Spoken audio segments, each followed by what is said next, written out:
Lexity, or Anastasia, is a TikTok comfort creator, which I say in heavy quotation marks because the longer this person has been on the internet for, the less comfortable they've become. There are a whole host of victims under this person's name. They are undeniably abusive and just recently got done for hitting a pregnant woman. So yeah, certainly an interesting individual, and I will be covering everything regarding this person. But first, thank you all so much for 300,000 subscribers. We did it. We finally got to it by the end of the year. There was a real risk that we wouldn't get to it, and I was genuinely worried there for a little bit, but you guys showed out, right? You pulled through, and I really do genuinely. It is a bit funny that we just got the 100K plaque like last week as I hit 300,000, but you know, I still have this thing here. I showed this at some point in like one of the older videos, but I've still got this sort of whiteboard painting thing that my girl drew me when I hit 100K. And now we're at 300K. All right, now you're gonna have to blow the cock on the bottom right. So yeah, man, it really does mean the world to me. This job is an absolute dream come true, and I really can't thank you guys enough. Enough of that though, because realistically, who actually cares? Let's start talking about Lexity, otherwise known as Anastasia. I think they've changed their name a few times, but currently they go by Anastasia. You can have a look at her TikTok over here with 140,000 followers. I think that they've been deleted a few times, so I'm not sure about. And they've also got a very fluctuating follow account. They've lost a lot, they've gained a lot. It's one of them accounts. They got popular sort of discussing mental health topics, a lot of fun fact videos that work their way into the algorithm, as well as sort of songs every now and then. And unironically, they're actually, you know, quite talented musically. I don't mean in terms of like singer-songwriting, but they are quite the beatboxer. Like, have a look at this. This is actually genuinely mind-blowing.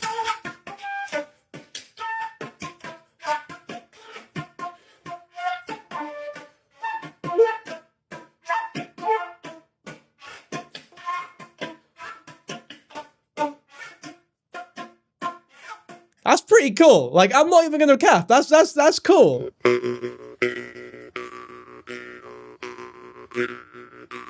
That one not so much, but whatever, you get the point, right? She also has this really fun quirk where at the start of all of her videos, she goes like, oh, hello, sweet pea. She refers to the audience as sweet pea, which you can even see in the middle of that sentence. I cringed a little bit because I realized just like, oh God, that is awful. I don't like that at all. Hey, sweet peas. Hey, gorgeous. Oh, that way they switched it up on that one. Gorgeous. Hey, sweet peas. Hey, sweet pea. Hey, sweet pea. Hey, sweet peas. Hey, sweet pea. Hey, sweet peas. Hey, sweet pea. Hey, sweet pea. Hey, sweet pea. Hey, gorgeous. Hey, sweet peas. Okay, so they seem to change between hey, gorgeous and hey, sweet pea, maybe depending on how they feel that day. But what I can say for sure is that I really don't like it. I fucking despise it. I hate it. I don't like it. I don't even like when YouTubers like come up with names for their audience. It just comes across to me as such like blatant. I've taken a YouTube 101 course and they said that we need to call my subscribers something so that they feel as though they're part of the community or some shit. I've never been a fan of that. I've always thought it was giga cringe. And for those coming at me with like, oh no, you called your fans danky giblets that one time. I never intended for that to stick. And I really hope it hasn't actually. I said that once and you man just ran rampant with it. I've got about 50 Instagram followers with the username danky giblet and it's infuriating, honestly. It's like, do you guys know what a giblet is? It's like the little ugly bit of the chicken or turkey that no one wants or likes. Anyway, just for context again, here's a fun fact video that she made and she was so popular for. Good morning. Have you ever noticed how a lot of button-ups have like a slightly different pattern on the inside of the cuff than they do on the rest of the shirt? That's so you can do something that I've heard called an Italian roll. If you fold it up once so that the bottom edge of the cuff lines up with where your elbow is underneath the shirt, then you fold over the folded part once and work it a little bit to get it all flattened out, you'll end up with like this shape where you have like all three layers. Here's one more. This one got a lot more views. This was like their first claim to fame, I think, the first video that they made that went viral. What's the proper etiquette when you pick up a rock and there's a cool bug underneath and you want to put the rock back? Do you put the rock back on top of the bug? Because I feel like I might squish the bug, but if I put the rock back next to the bug, I feel like I've ruined the bug's little hideaway. I don't know. I just want to be polite to bugs. I love them, you know? Sort of spitting bars on that one. I'll give her that, like. But you can see a large part of her community as well. It's just sort of these comments thirsting over her. I was mostly focusing on how beautiful you are. Yeah, bug cool. Blah, blah, blah. Proper name, place name, backstory stuff. I love bugs too, but anyway, are you single? If you called me cute, I'd faint, actually. This one here calling her gorgeous as well. I'd want you to take me and the rock home, so I don't know. But you can see here, like, she definitely plays into the whole people think that she's very attractive sort of thing. Hey, cutie, I'm gonna let you in on a little secret. Humans are animals, and they need to experience fight or flight every once in a while. And if you don't put yourself in fight or flight, your body will put you in fight or flight for you. And it will be a lot less comfortable if you don't know what's happening. So go do something crazy. Go do something that gets your adrenaline pumping and your heart racing. Ask a stranger if they want to kiss you. I don't know. Watch a horror movie. Get a piercing. To be fair, that is true. You know, you want a bit of fight or flight every now and then. The hot water went off in my flat for like a day, and oh my god, it was awful. I had to take a cold, like an ice cold shower. The heating was off completely, so it was the coldest that the shower possibly could have been. I would show you guys the video, but I don't want to end up on one of them like sort of weird men moaning fetish accounts, which I definitely would end up on if I showed you the video, by the way, because the noises extruding from my body are not ones that I'm comfortable being public, to put it lightly. This video would need to hit like 40,000 likes before I even started to think about it. But yeah, man, I feel as though like this sort of thirsting that a lot of people have exhibited over her has definitely played into her ego and sort of allowed her to think that that she has the ability to get away with the things that we will later talk about her doing, because she is like unbelievably entitled and unhinged, as you'll soon see. Anyway, before we go into that, we'll have a look at more of the like relationship type content that she's been making. These are important to remember later because she breaks pretty much all of these rules that she sets out, and also there's a lot of them that have specifically been set out very obviously so that she can like use them to defend herself if need be. You'll know what I mean. I'll show you the videos now and you'll see what I mean. I'm gonna tell you about some more red flags that you should definitely avoid in a relationship. If they can't lose to you graciously, like let you know more about something or lose to you in a game without getting upset, well, you should avoid that person, because maybe that person is just using you as a prop to make themselves feel superior. And you don't want to find yourself in that position, because a person like that is going to avoid things that you're talented and good at just to make themselves feel good. They only want to engage in things that they're better than you at. You don't want that. You want somebody who's going to build you up and engage in your talents to make you feel good and special, don't you? And on that note, another red flag you should avoid is people who can't fill your needs, or rather people who get mad at you when you have needs. Like if you tell someone that you have a need and instead of empathizing with you about that need or trying to fill that need, they just get mad at you for having needs. Okay, so remember that, you know, being able to control your anger when things aren't going your way, right? To paraphrase slightly loosely. If you want to get really specific, sort of avoiding things that you know your partner is better than you at, which I suppose on a level is a totally reasonable thing to want to avoid. But if it's like, I don't know, if your partner's a fucking chess grandmaster and you've never played in your life, obviously you're not going to want to play them in chess. I'm going to say this part extra loudly so that my girlfriend hears me and comes in and gets really mad. See, my girlfriend can't do anything with me because I'm just so much better than her at everything that she never wants to do anything with me. You hear the footsteps? Here she comes. What are you talking about? You being cheeky? I don't know what you're talking about. Right, okay. Well, it's true though, isn't it? What is? Whenever we go out to fun fairs and there's shooting games, you never want to play them with me because of how you got embarrassed the first time. Remember what happened? Do you want to know what happened? But do you want to reiterate what happened? But do you want to say what happened when we had the shooting game? My gun was broke. No, it wasn't actually. No, because I took your gun and I shot down all your things. No.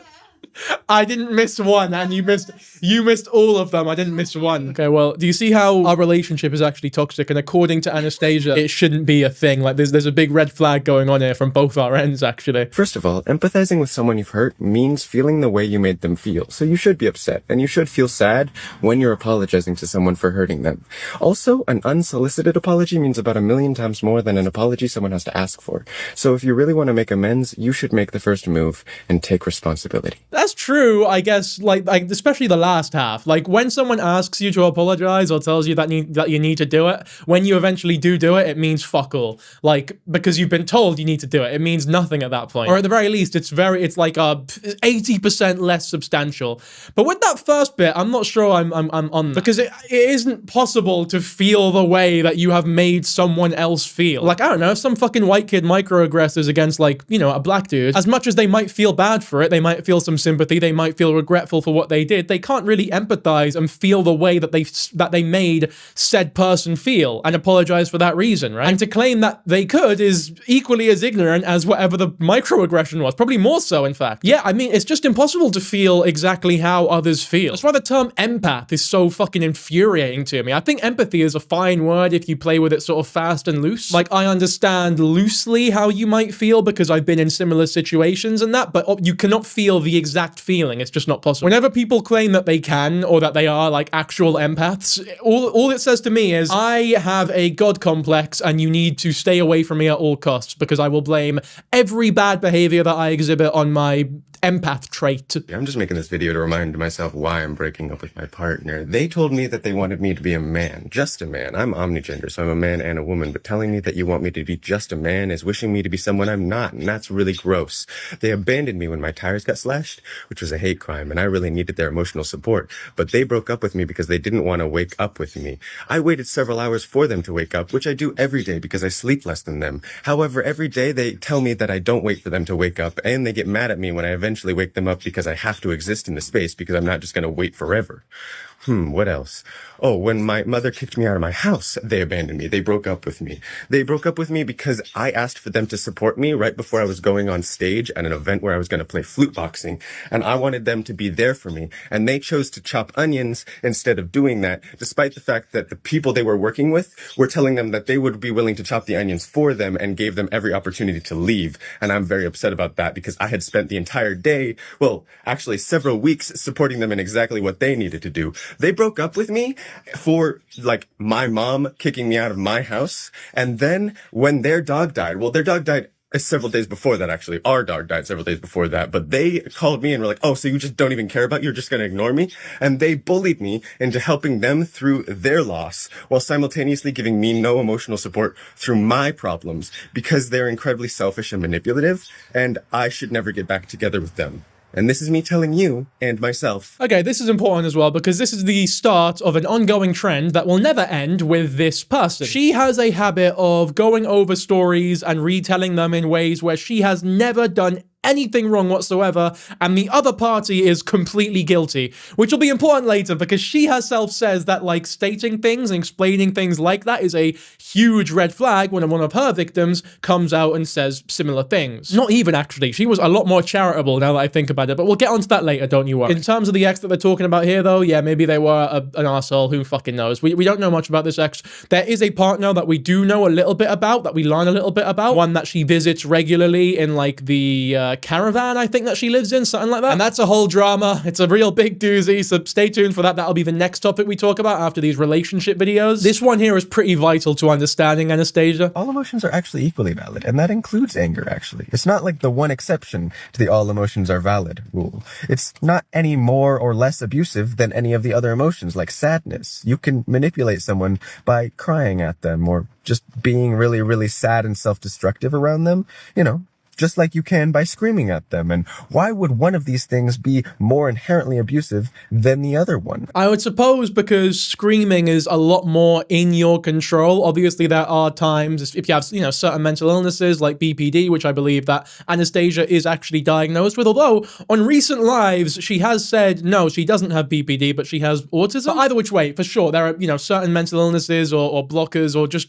things that certain people have that make holding back screams or, quickness to anger a lot more difficult. But I think it is completely fair to say that generally, for the majority of people, it is a lot harder to fake cry than fake scream. Like, pretty much everybody can scream, unless you, don't have a mouth.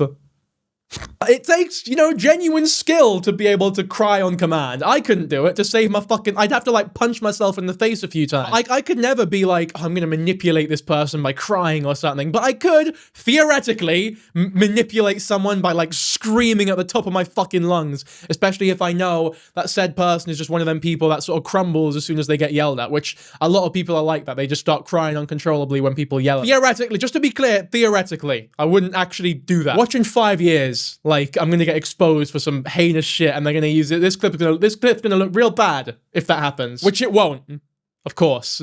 As long as you're not actually resorting to physical violence, there's no reason that screaming at someone is worse than crying at them. They're both just ways of inducing an emotional reaction in that person, right?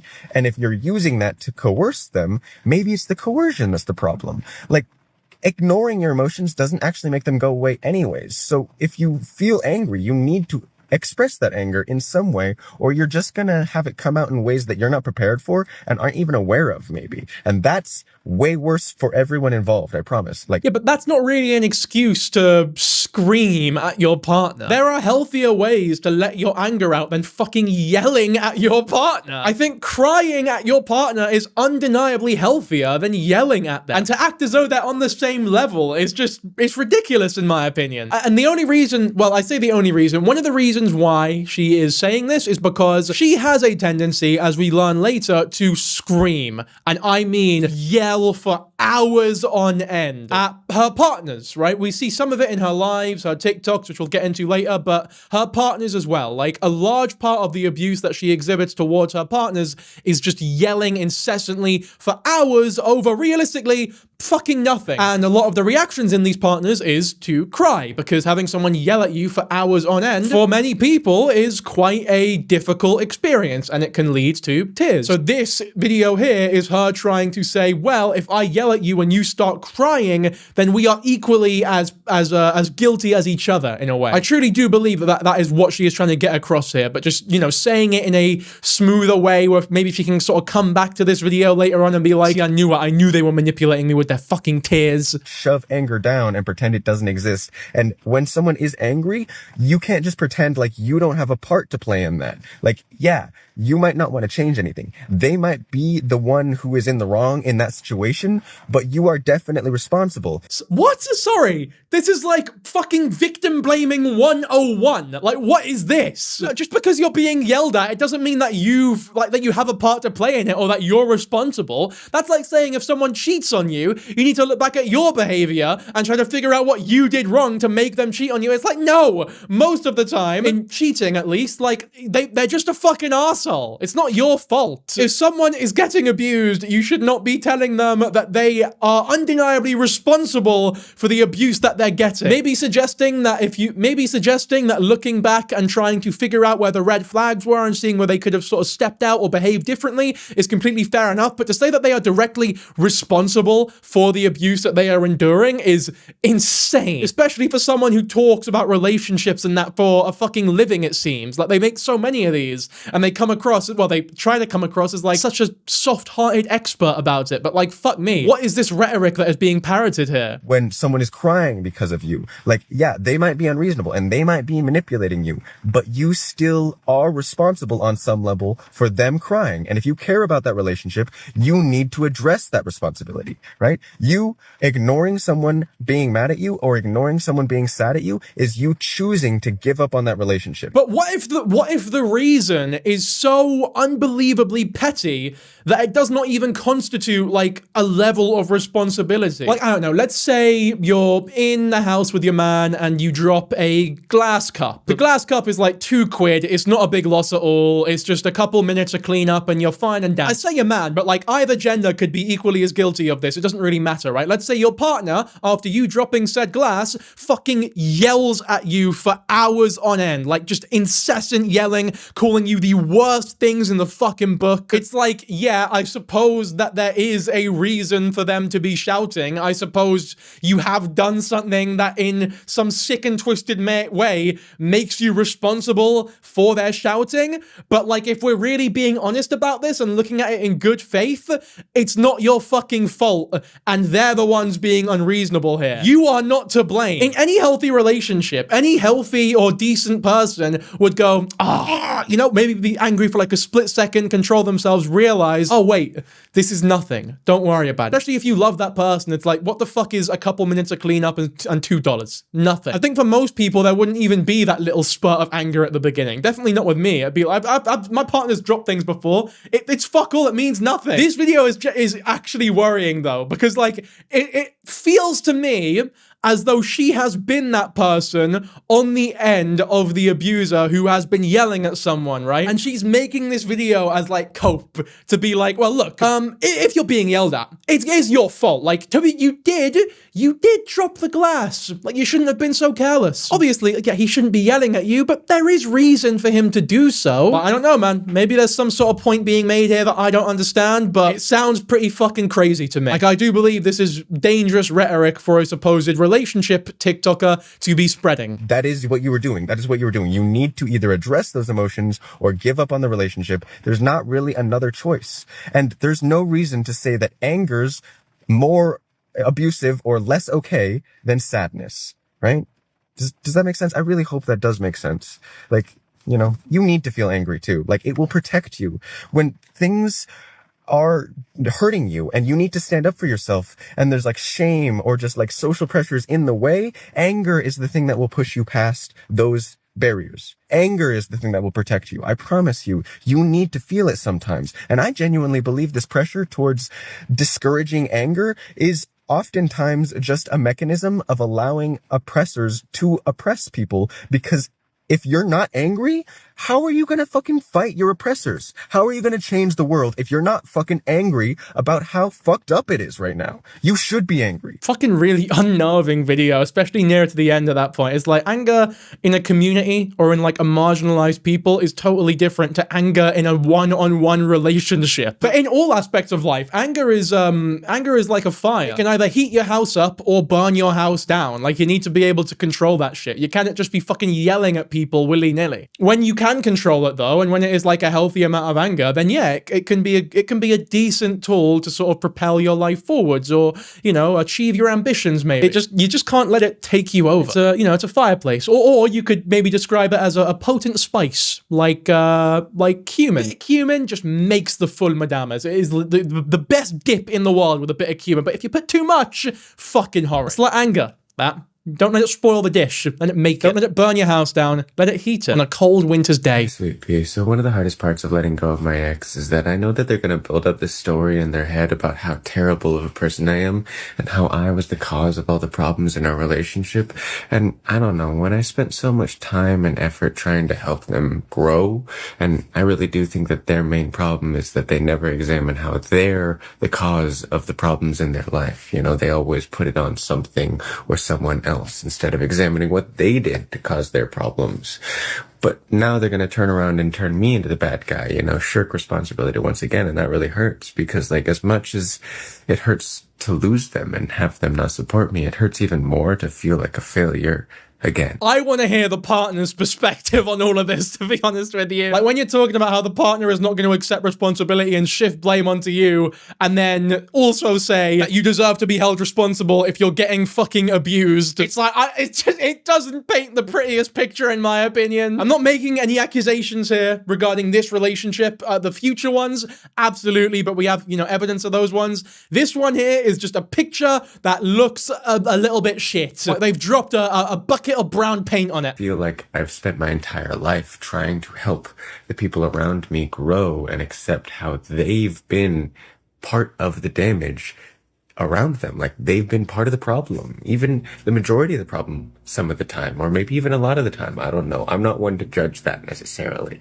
I know I could be better. I could always be better, but I really just don't like it when people demonize me to make themselves sit in this little stasis bubble where they don't have to grow at all and examine what they did to cause the problems in their life. It makes me so sad. It does. Yeah, this really will not age well when you guys come to learn what kind of person Anastasia is. Hey, Sweet Pea. So neither arguments nor criticism are inherently bad, and in fact, both of them are necessary parts of healthy relationships. You can't really assert your needs without arguing some of the time and criticizing some things. Like, an argument is just a disagreement that you have to come to some sort of conclusion about, some sort of compromise. If you dislike avocados, I like avocados, so we disagree about that. But that's fine. We can coexist perfectly fine having different opinions about how delicious avocados are. But if we have to plan a dinner and have to decide if we're going to get avocados at the store, we need to come to some sort of conclusion. We need to have an argument about whether or not we're going to get avocados. So I feel like this one's not too bad in terms of advice, but I also feel as though it's the most obvious fucking thing in the world. Like, anytime she actually tries to talk about something with like a slight bit of nuance, it's just insanely dangerous, in my opinion. But this bit of advice here, it's like, well, fucking yes. Do people think that everyone in relationships just agree with each other 100% of the time? Those relationships usually aren't the ones that last, actually, because it means that they're not being honest with each other. There's no way you can agree all the time. Anyone who's been alive for more than 2 days knows that. Here's another one that I feel as though is a little worrying. Hey, Sweet Pea. So sometimes when I tell people I need a romantic relationship in order to feel fulfilled, they go, oh my gosh, you shouldn't need a romantic relationship. You should just want that. You should work on yourself until you don't need people anymore. But the reality reality is a romantic relationship is like the main thing I want in life. You know, I want to find someone who's willing to spend their life with me so I can share my entire life with them and they can share their entire life with me. That's my main goal in life. So if I don't find the main thing I'm looking for, I'm not exactly going to feel fulfilled in life, am I? You know, does that make sense? And no, I'm not jumping into any old relationship just because I'm afraid to be alone. I'm very self-reliant, and I've been alone for quite a while, despite the fact that a lot of people are very interested in me. I'm still alone because I'm not just jumping into any relationship. That doesn't change the fact that I will never feel fulfilled unless I get the main thing I'm looking for, which happens to be a committed, loving, healthy, romantic relationship. And it's weird that you keep projecting that that's an unhealthy thing for me to want. I guess it depends on the definition of need. Like, if you need a romantic relationship because you cannot pay your bills and you want a partner to sort of help you out with that, then yeah, it's not healthy because you are a lot more likely to just sort of jump in a relationship with any old arsehole who has money. But if your definition of need is like, I'm completely self-sustaining, I have everything that I possibly could need to live a comfortable life, but I just yearn for that sort of connection to be able to share my life with someone else, that's different, I feel. But either way, it's bullshit. Like, this is the type of person who will just jump into a relationship with any old fucker. Her first victim, which we will talk about later on in this video, was someone who they met on Instagram comments. She wanted a hug in a TikTok video, and someone responded being like, I can give you a hug, and then they met, and she got very angry because said person did not want to be in a relationship with them. So if that's all it takes to, you know, start a relationship with this lassie, then I don't really know what else constitutes jumping into relationships without, you know, thinking about it too much. Hey, gorgeous. So this is me letting you know that I appreciate it when you view me in a sexual way. I'm a sexual creature, and when you appreciate my body, I love that. So long as you can see me as a human outside of any sexual desirability I may or may not have, you absolutely have my permission to fantasize about me. You beautiful creature. Go have fun, yeah?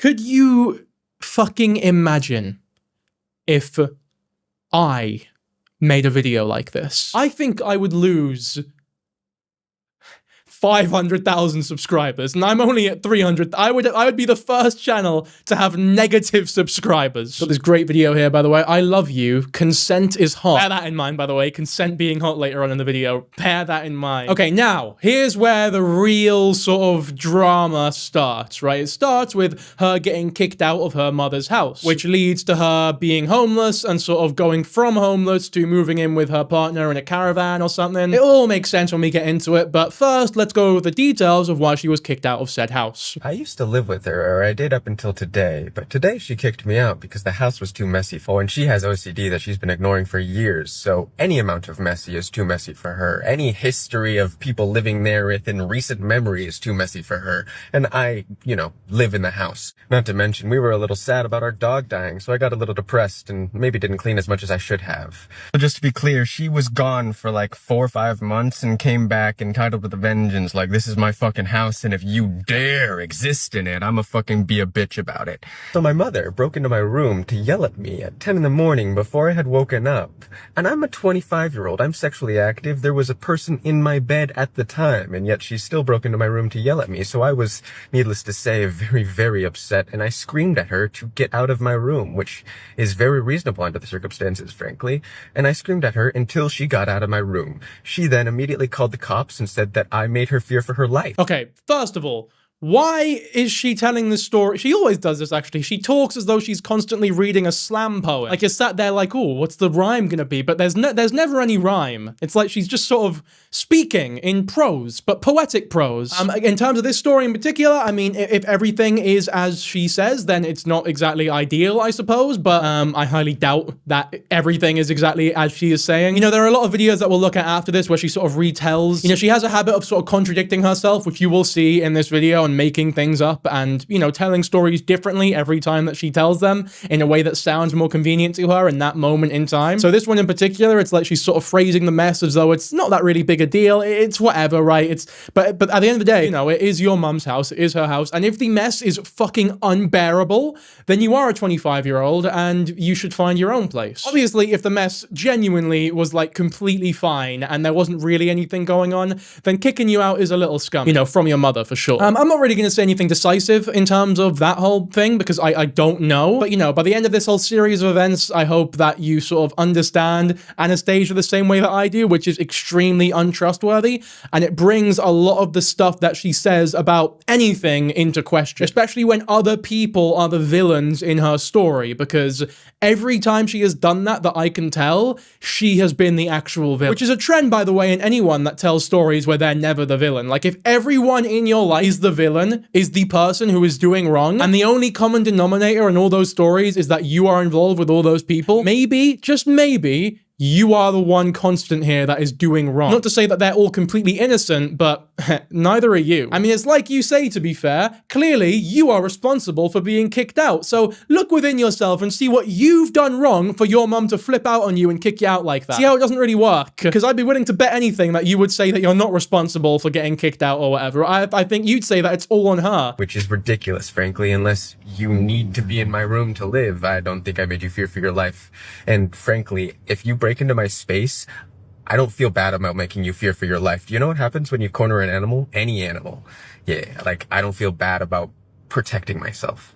Nor have I ever. You don't feel bad for making your mum fear for her life when she went into a room of her house. Like, yeah, the same way that a mother probably shouldn't kick out their kid even if they are 25 years old for seemingly no reason. A daughter also probably shouldn't feel fucking glee when their mum is fearing for their life at the hands of them. Have I ever? I actually have diagnosed CPTSD because my father was abusive. So people breaking into a space that I consider mine is not something that you can do without me going into a fucking fury, which she knows because she's my mother and she's been around me for years. So either she's intentionally ignoring my PTSD triggers, or she's so stupid that she refuses to understand that going into the room of a sexually active 25-year-old isn't okay. And neither of those things are cool. The thing that is the worst about this is that nobody believes me when I tell them that my mother is abusive and manipulative, right? They always doubt me. They always think that I'm the one being ridiculous. Like, they always believe me if I say my dad's abusive, but if I say my mom's abusive, they go, oh, you're just being ridiculous. And it took me so much longer to understand that she was being abusive because so many people were just minimizing my thoughts because they perceived me as AMAB for a long time, being mad at my mom, and now just because they perceive me being mad at my mom, and moms can't do anything bad, they're moms, they're amazing heroes. Like, fuck no, they're evil bastards a lot of the time. Just because she's a fucking white woman doesn't mean she's a good person. Like, people seem to think that I need to be grateful for her for taking care of me, but the only reason she ever took care of me is if it gave her some sort of control over me, and if I denied her that control, she immediately stopped taking care of me. Like now. So no, I don't need to be grateful for her means of controlling me. No, I don't. I mean, that all could be true. In terms of, like, you know, the mother being abusive or whatever, again, I'm not going to make any definitive statements there because I don't know what was going on in her life from childhood or, you know, up until 25, anything like that. For all I know, this mother could have absolutely been abusive, and if they were, then me sort of discounting this story as fake and, you know, a lie would be really rude. Now, it'd be an arsehole thing for me to do because I'm sure their feelings here are totally valid, and I'm sure maybe their mum isn't the best of fucking people. Who knows, right? Totally. I will say, though, it is definitely worth questioning, like, how much responsibility is there on your mother to take care of you when you are 25 years old and still living under her roof rent-free? That's not to say that she should completely fucking disown you and stop, you know, like, almost as though you're not even there or you're not her daughter. But, you know, she can't coddle you the same way that she would when you were a child. And I don't know if this is controversial at all, but unless you're helping out in that household, unless you're cleaning up every now and then, unless you're helping out with the rent, you sort of have to follow her rules. Like, if you're not playing any part in maintaining that household as a 25-year grown adult now, then I don't think you can just go around completely disregarding everything she says and not paying any respect in terms of, like, the rules that she has set out for that. Obviously, that is, like, there's reason to that. Like, I don't mean to be unreasonable here. There is a limit to the rules that can be set by, you know, a decent person. And if she really is this abusive, manipulative arsehole, then none of what I'm saying really matters anyway, but it is just food for thought. Hey, check out this flail I made. So it's got 9 strands with 3 blood knots on each strand, and then it has this monstrosity to get down to 3 strands for a braid. Then it's wrapped around a hickory drumstick. It was really fun to tie. I wanted to make something piratey. And I did. I considered, like, tying metal strings. So this is relatively near to the time where she got kicked out, and yeah, there's not really a huge mess there at all. Like, it's a tad messy, but not enough to kick your daughter out over. This one's a lot closer to her being kicked out. Yeah, a lot messier for sure, and if she is the one causing this mess purely and refusing to clean up after herself, and the mother is genuinely being, like, you know, completely clean, then yeah, you sort of need to grow the fuck up, and kicking you out isn't, you know, the most unreasonable thing in the world. Obviously, if what she claims is true and they were both contributing to the mess, then it's a different story. But if this is all her and she's refusing to fucking clean it, then yeah, you gotta get a grip. What is this video, by the way? Redone handle. Sweet pea, check out this whip I made. Isn't it cool? This one's not for use on humans because it's actually scary. Look, hand wrap handle, barrel lanyard, 4-string braid, and then just 2 leaders tied onto the end of that. People keep asking me to show them how I make these things, but the problem with that is that I have no idea what they're gonna look like until they're already done. Like, I just make them up. So I've been thinking about showing you guys some, like, not fundamentals so that you can make them up. But that's a little difficult because I don't really know what to show you. But at some point... Okay. I'm turning that video off because it feels motivated racially. That has triggered some deep within, like, instilled emotion out of me that I've never felt before. I can't even lie, like, my stomach has dropped. Like, I genuinely feel as though, like, a distant ancestor has heard the fucking cracks of a whip by a white person and gone, Jesse, run! You need to fucking run! You guys think I'm being dramatic for comedic purposes. I'm not even joking you. Like, fuck me. I'm in fight or flight mode. If you're a parent and your kids hate you, it is your fault entirely. Kids are pure empty vessels, and if you made them hate you, it's because you raised them so improperly, or you're such a bad person that they do hate you. It's your fault, I promise you. Again, this trend of sort of shifting the blame, like, no matter what happens, if she hates someone, it's never her Again, what did you say earlier about you having to accept that you are responsible for what like other people do to you, no matter how abusive it is or what emotion is being used to abuse you? But then now you're sat here going, no, it's all your fault actually, not me at all. Seems as though you only need to hold yourself responsible when it's someone that you are affecting and not the other way around. I got kicked out of my house without 30 days notice, and the way my mother did that is by going to a judge and saying that she was afraid for her life. And apparently, if you're just enough of a Karen, it doesn't matter if there's, like, a reason for you to be afraid, you just have to say you're afraid. Would you like to see a cop threaten my life to my partner? Is there any weapons in that room?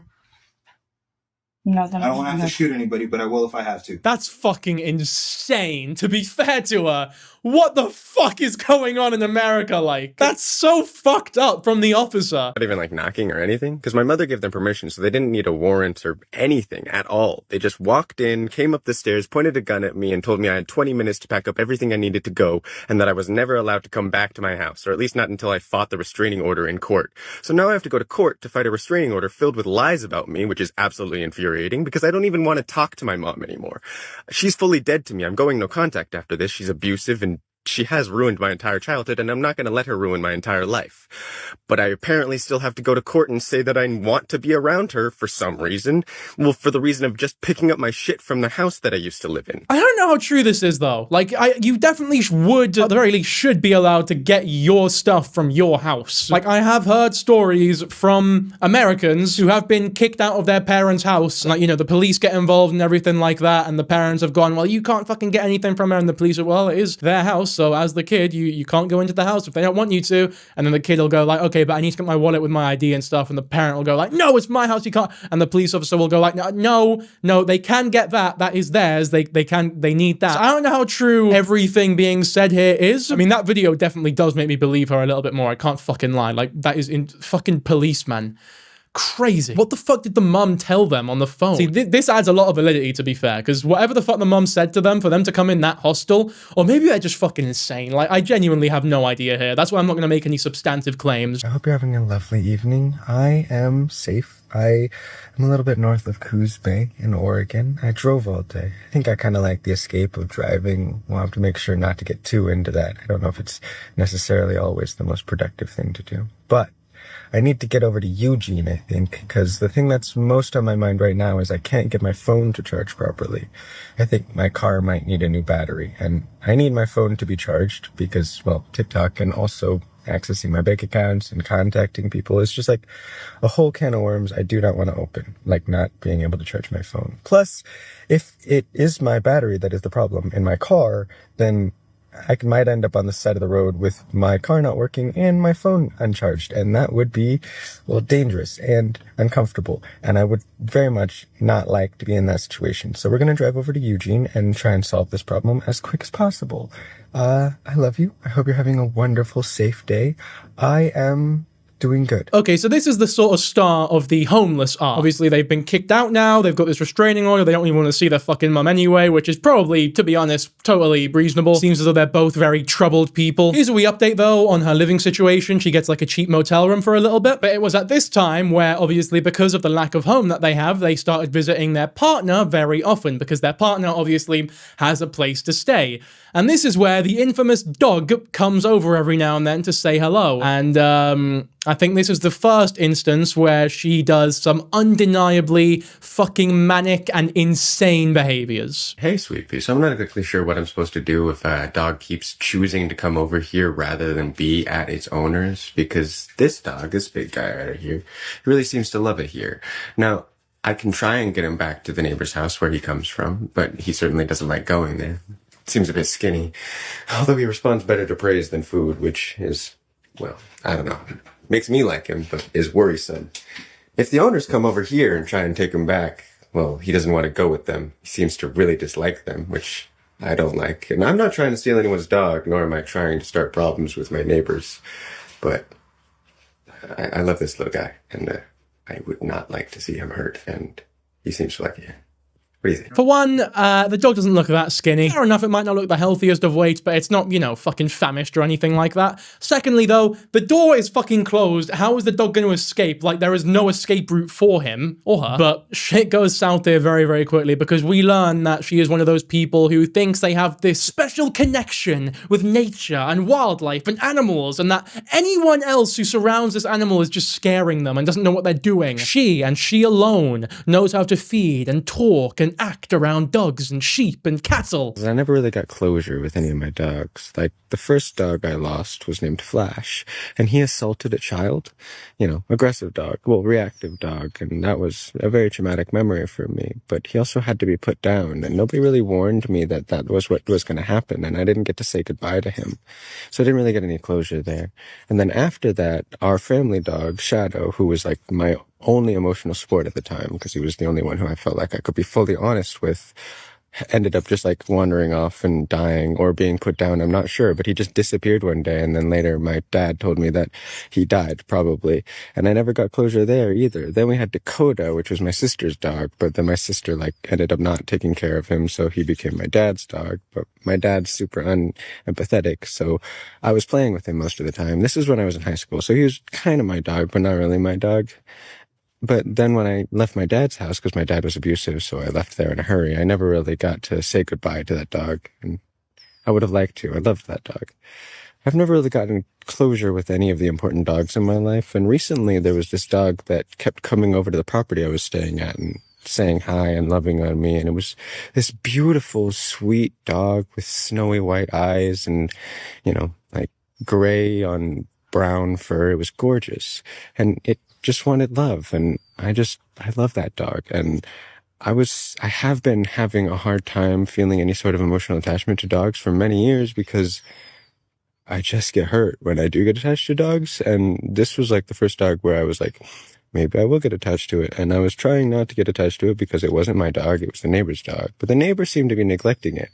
Then I was led to believe that, I might be able to adopt the dog because apparently the neighbor was giving it away. And I got really excited. I named the dog. I was already, really happy to have the dog around. But now I was unashamed of being really happy. So I let myself feel that and got my hopes up. And then they lied to me again and told me that, the owner was threatened by the guy who was giving the dog away and didn't want to have that dog here because it would just cause too many problems. But actually what was happening was the landlord who said that I was not allowed to have the dog was stealing the dog. The dog was never being given away, and he didn't want me to have it because that would cause complications. So I didn't get the dog. And he didn't tell me that, right? Because if he had told me that, I might have been able to work around that in some way, you know? I mean, if I was going to get kicked off this property, I might as well take the dog with me. But no, instead they took it somewhere else. And they're like, oh, well, we can't even give you their number or anything because the dog's better there. It's like, well, the dog knows me. The dog loved me. The dog didn't know you. The dog didn't love you. This video was posted on the 11th of November. The last one was on like the 4th or the 5th or the 6th even. So it's like a week max that the dog's known you and you fed him every now and then. You could just literally pair him up with any old fucker. They can feed him a couple times and he'll be just as attached to them as he was to you. It wasn't your dog. The dog is now being taken and it was rehomed to a loving family, by the way. I'll tell you how I know this later because it has been all confirmed. You know, a loving family with decent living conditions and everything is totally fine.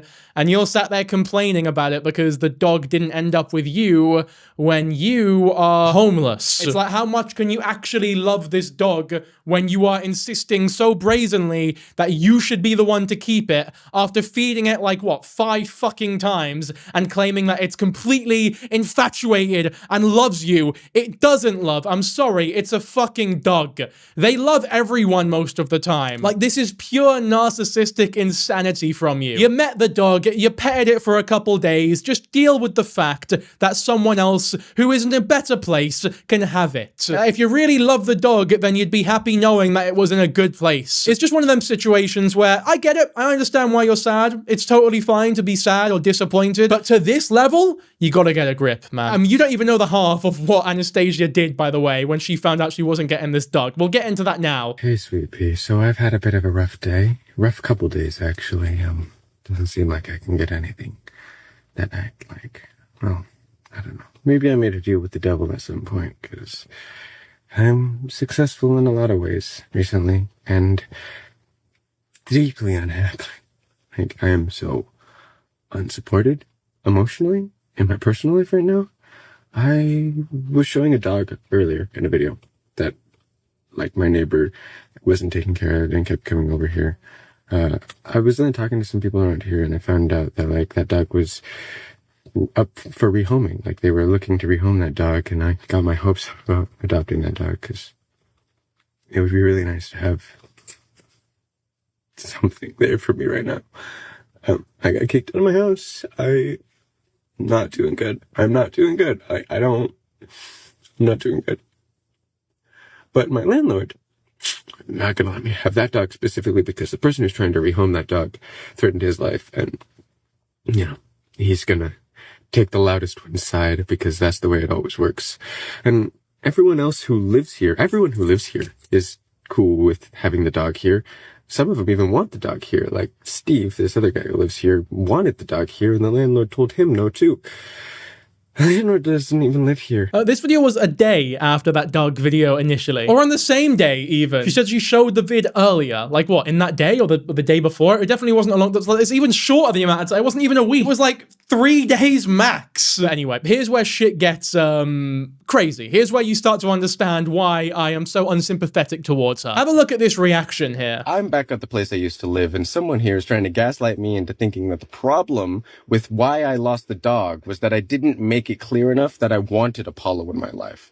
But I got kicked out of my home because I made such a big fucking fuss about wanting my goddamn dog back because they stole my motherfucking dog from me. So you need to stop referring to the dog as your dog. It wasn't your dog. It was never your dog. It will never be your dog. You need to be a fucking adult and deal with it. I've never seen someone so angry that a dog that supposedly they loved so much is with a loving family who feeds them nicely and treats them well. Before we watch the rest of this video, because they crash out wildly, let's have a look at what their partner said about what actually happened here. So we're getting like a third party describe what happened in the third person almost. So it's going to be a lot more of an honest recounting of how Lexity reacted to this whole fucking dog debacle. I can't find the original video, so just to give credit, I am using Delilah's coverage of Lexity or Anastasia, whatever you want to call her. So go show Delilah some love. They're a great YouTuber. They make great videos. If you like these ones, then I'm sure you'll love hers as well. For several times in like the past couple months, a dog has been coming over to the property. This dog has been staying at our other landmate's house occasionally when he can't bring him back over. Occasionally when he did come over and I was outside, I would take him back. Anya, with very little interaction with this dog, would be like, he's really pretty, he doesn't look like he's well loved, can we keep him? I was like, the next time he comes over, when they come to get him, we can ask. He came over. We were hanging out with him. Our other landmate came over. She told me that he needs more love. She wants to rehome him for them. I said, oh, Anya wants him. She said, cool. If he's going to be here, he's probably going to need to be tied up because she didn't know Anya was living with me at that time. I said, okay. I went over to Anya. I said, hey, I think they want to rehome the dog. She said, okay. We left and we went dog food. We didn't communicate to Gio that we were for sure going to take the dog that day. We got back. I went to my landlord. I said, hey, Anya's living here now. I wanted to let you know. He said, okay, cool. I heard you had an interaction with the dog. And I said, yeah. He said, I'm bringing the dog to the shelter. And I said, okay, Anya wanted to take him in. He said, not allowed. The neighbor is crazy. And I don't want the dog here because I don't want to cause issues. I said, okay, that makes sense. The guy seems like a dick. So I went over to Anya. I said, hey, can't have the dog here. You're allowed to live here. They're not going to raise our rent, but they can't have the dog here. She got upset. I said, it is what it is. Like, we can't change it. That's it. The dog was rehomed. I woke up at 4 a.m. to her screaming at me, telling me I needed to fix the problem, that we needed to be homeless for this dog. Like, how were we going to be homeless? I've been homeless. I didn't want to do it again. I didn't want to lose my safety and security. And like, we were living in a trailer that has no windows. Like, we can't leave the trailer in the woods. What are we going to do? So I told her, no, I don't want to do that. You need to leave because you're screaming at me. And that's what happened. And the dog got rehomed to a really nice family. If anyone has claim over the dog, it's the other person at our property that actually spent more time with the dog. That dog was more often at his door than ours. Fucking mental. Like, nutcase. Complete nutcase. Lexity is. Anastasia, whatever. Anya, they call her here. The person telling this story, like the person on screen right now, that is what you call a normal, adjusted, well-behaving fucking adult who's realized, oh, shit, you know, we wanted the dog. It sucks we can't have him, but it is what it is. It's like, that is such an admirable and normal and just, like, nice way of viewing the world. It is what it is. We wanted it. We can't have it because it's gonna cause issues. I don't want to lose my home over this fucking dog that we've known for 2 days that realistically, in this fucking trailer park or whatever, isn't even the closest with us, so we'll leave it as it is. So much that we didn't know as well. Apparently, their trailer isn't even the one that the dog went to most of the time. It was one of the other fucking trailers, with some bloke who apparently has much more of a connection with the dog. Notice how they didn't freak the fuck out and start screaming at 4 a.m, causing a fucking scene when the dog got rehomed to a loving family, who probably wasn't homeless. Nothing wrong with being homeless, but you just probably shouldn't get a dog. It's one thing if you have a dog and then you become homeless, but you shouldn't get one whilst you're homeless. And you definitely should not be going homeless for the sake of a dog you've known for about 2 fucking days. And you definitely should not be making your partner go homeless as well for the dog that you claim is yours. I'm weak. I'm fucking weak explaining this all. I'm sure you understand what's wrong with this situation. I don't need to line it out for you. Bottom line is, long story short, Anastasia is fucking insane and incredibly possessive over this dog when realistically, she has no right to be. I've said it before, I'll say it again. She needs to get a fucking grip. She wouldn't agree though. This is what she has to say about it all. They promised me I could have a dog because this dog kept following me around and asking for love. And you know what, honestly? But that's what dogs do. Like, that is just what dogs do. It's not your dog. It's fucking insane that she genuinely feels this way. They stole my motherfucking dog! Sorry, lass. You know, you're clearly hurt, but your feelings are invalid, unfortunately. This is about intimidating energy that she's about to say. Maybe it's some sort of intimidating energy I have, which I can understand. But I have to initiate all the relationships in my life. You know, that's fine. That's fucking fine. But this dog for once actually fucking wanted me. It was fucking lovely to feel wanted for once. It was amazing. They stole that from me. I went to the store after they said that this dog was gonna be rehomed and got my hopes up, freaking picked out a name to get shit for the dog. Supplies. You know? Came back, dog was nowhere to be seen. They wouldn't let me have the dog back. You know? I fucking spent all night fighting with my partner because they wouldn't let me be mad at the landlord even. They wouldn't even let me be mad about not being allowed to have my fucking dog. It's probably because it's 4 a.m. and they're trying to fucking sleep and you're waking them up over nothing. The dog's been rehomed at this point. Imagine this being your partner, man. It would be infuriating. Like, you couldn't fucking live with yourself. You definitely couldn't live with them. This isn't your trailer. You're staying with them. The dog didn't even like you that that much. And the reason it did like you to the extent that it did is because it's a friendly dog, and all dogs realistically will do that. A dog loves you the same way that an AI girlfriend loves you. They're basically programmed to like you. Obviously, not really, but you know what I mean. Like, they're friendly creatures. Well, a lot of them. I mean, you know what I mean. I don't need to clarify to you. I'm sure we can all agree that this is just fucking unhinged. And you can see how angry they're getting here. Like, the genuine fucking irateness in their eyes, in their voice. Like, "Rah, rah." You can definitely imagine the 4 a.m. scene that her partner had to wake up to, and all the fucking screaming. It must have been horrific. So, like, I spent all night fucking working with that, and eventually I stopped fighting with that and went to sleep, and I woke up and I was fucking really mad about not having my goddamn dog! And that's why I got fucking kicked out. Cause I screamed like this about wanting my dog back! You know what? And I'm not fucking sorry! I want my goddamn dog! Yeah, this is like a totally reasonable reason to kick you out of the fucking trailer. If you're reacting this way over a dog that wasn't yours and you have no right to think is yours, then yeah, I don't want to be with you anymore. Get out of my house. Never contact me again. You're fucking unhinged. And this is the thing, like, when she is sat here sort of talking about how she is not to blame for any of this, she is being kicked out for completely unjust reasons, that is why I sort of question just how culpable the mother is for her getting kicked out of the previous household with her mum as well. Like, if she can turn a story so obviously where she is the one at fault completely and utterly into one where she is the one and only victim and she wasn't doing anything wrong and her partner was the one being the dick when they were being so undeservingly reasonable, then what can't she lie about? So I've noticed abusers have this tendency to shirk responsibility by placing the blame upon you for how upset you get when they abuse you. Ah, so you mean the exact thing that you were doing at the start of this video, because you were saying that if you are being abused, you need to accept that you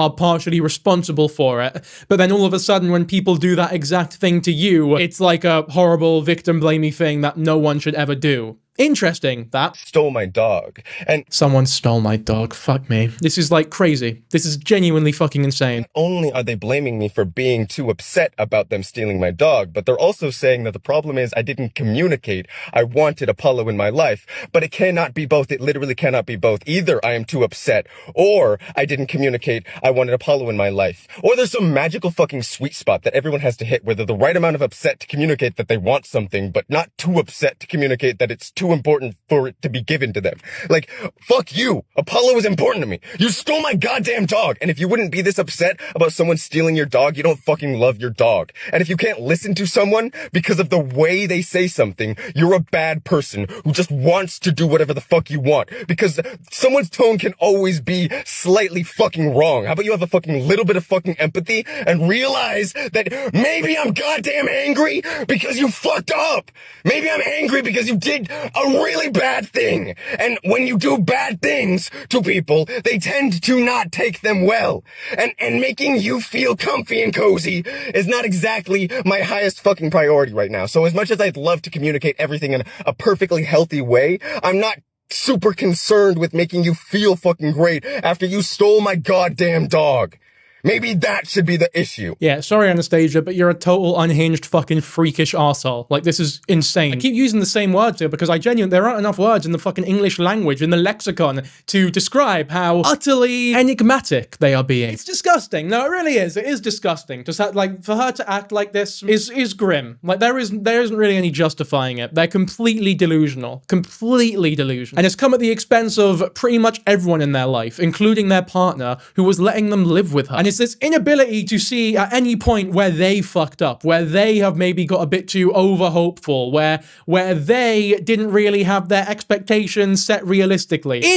Completely unable to accept responsibility in a scenario where responsibility does genuinely need to be accepted. And that's why you can't fucking trust her. Because when someone is this delusionally angry in a situation where they have fucked up royally, I think it brings not only a lot of what they say into question, but also those sort of relationship advice-y videos about how people need to take the blame if they're being abused. Those look a lot worse now that we have this sort of character study-worthy information on her. Like, the way she was treating her partner who was allowing her to live with them after she got kicked out, the way that she had the fucking audacity to treat her in her house is disgusting. And she can't even, like, fathom that she did anything wrong there. So, yeah, fuck her, man. So everybody was hoping there's going to be a happy ending to the story about my dog getting stolen. I'm afraid to let you down, but there's definitely not going to be a happy ending to that story.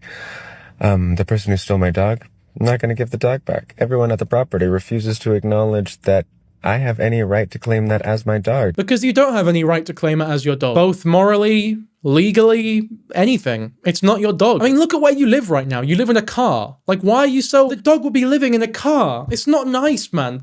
Like, I feel like I have to explain it to you like a 6-year-old. There's just nothing about your mindset here that is justifiable or reasonable in any way, shape, or form. The fact that I asked about the dog multiple times, they said I could have the dog. They were looking for a home for the dog. I was a loving home for the dog that the dog knew. Like, the dog knew me. And No, you're not a loving home for the dog because you don't even have a fucking home. Again, nothing wrong with that, but like, let's call it as it is here.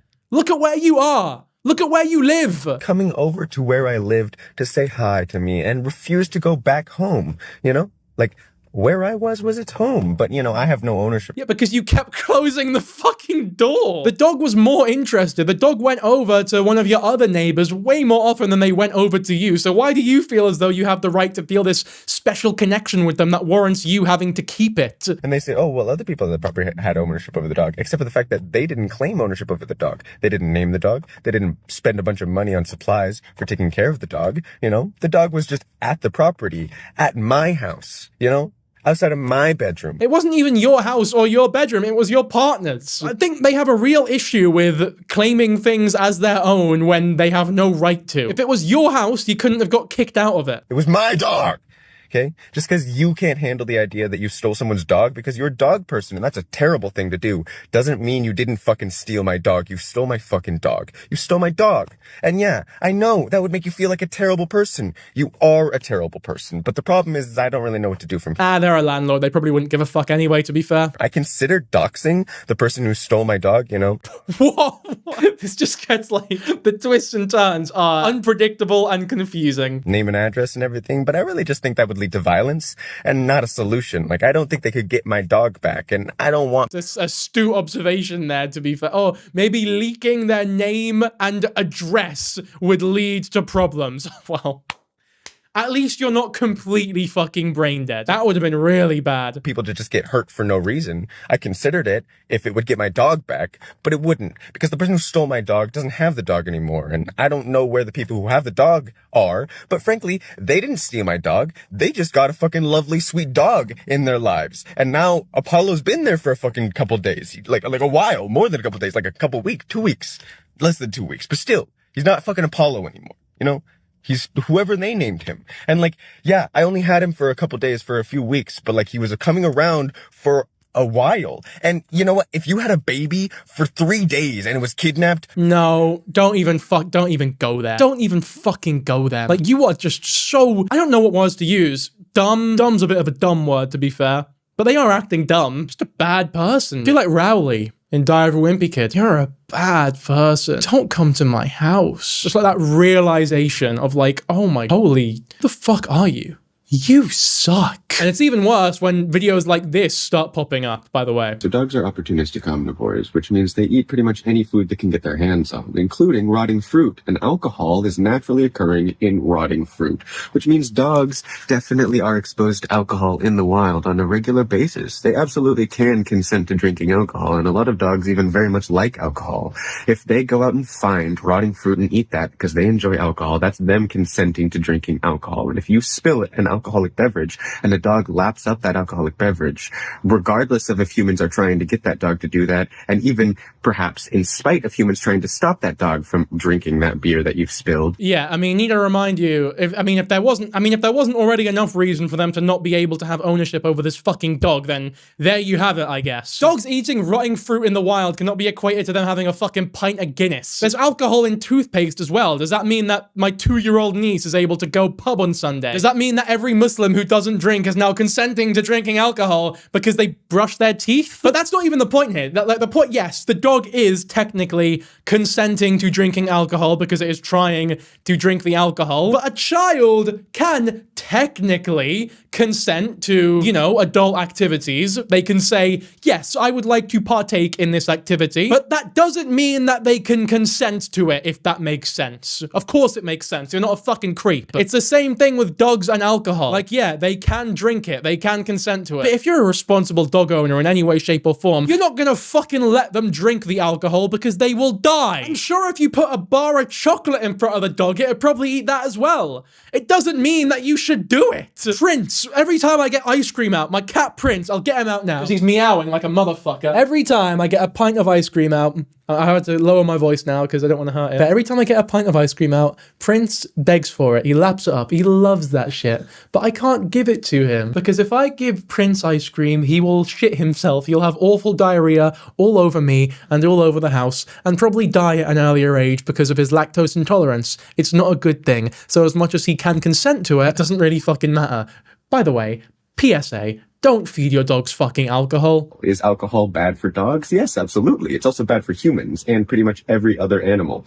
That doesn't mean that dogs are incapable of choosing to drink alcohol. A lot of them actually quite like it and will seek it out on purpose. Does that mean you should give your dog alcohol? Not if you care about your dog and want it to be healthy, but you also shouldn't give yourself alcohol if you care about yourself and want you to be healthy.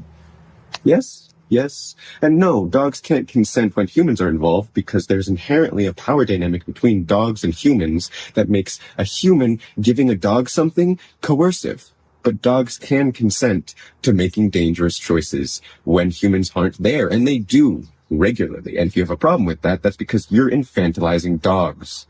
They are animals, adult animals that can make choices. What are the points being made here? Infantilizing dogs, yes, because they have the mindset of fucking infants. They're not going to sit there and do taxes or discuss quantum physics. They are infants. Also, I don't understand the whole point with the alcohol. It's like, should you feed your dog alcohol? No, not if you care about their health, but you shouldn't feed yourself alcohol if you care about your health. So are you saying that, like, because I drink alcohol, it's okay for the dog to drink it as well? Because I do care about my fitness and health, but I also enjoy a pint of Guinness every now and then. It's being phrased here as though we can give alcohol to a dog as like a treat, or like instead of like a bonio or a dog treat, we can just give him a shot of vodka or something, a little bit of sake with their fish fingers. I just don't think there was any need for this video to be made, because you wanting so incessantly to make this point that dogs can consent to drinking alcohol, once again, does not paint a pretty picture, especially when all 3 of your childhood dogs died early. I also have unconventional beliefs, like I think dogs can consent to drinking alcohol too,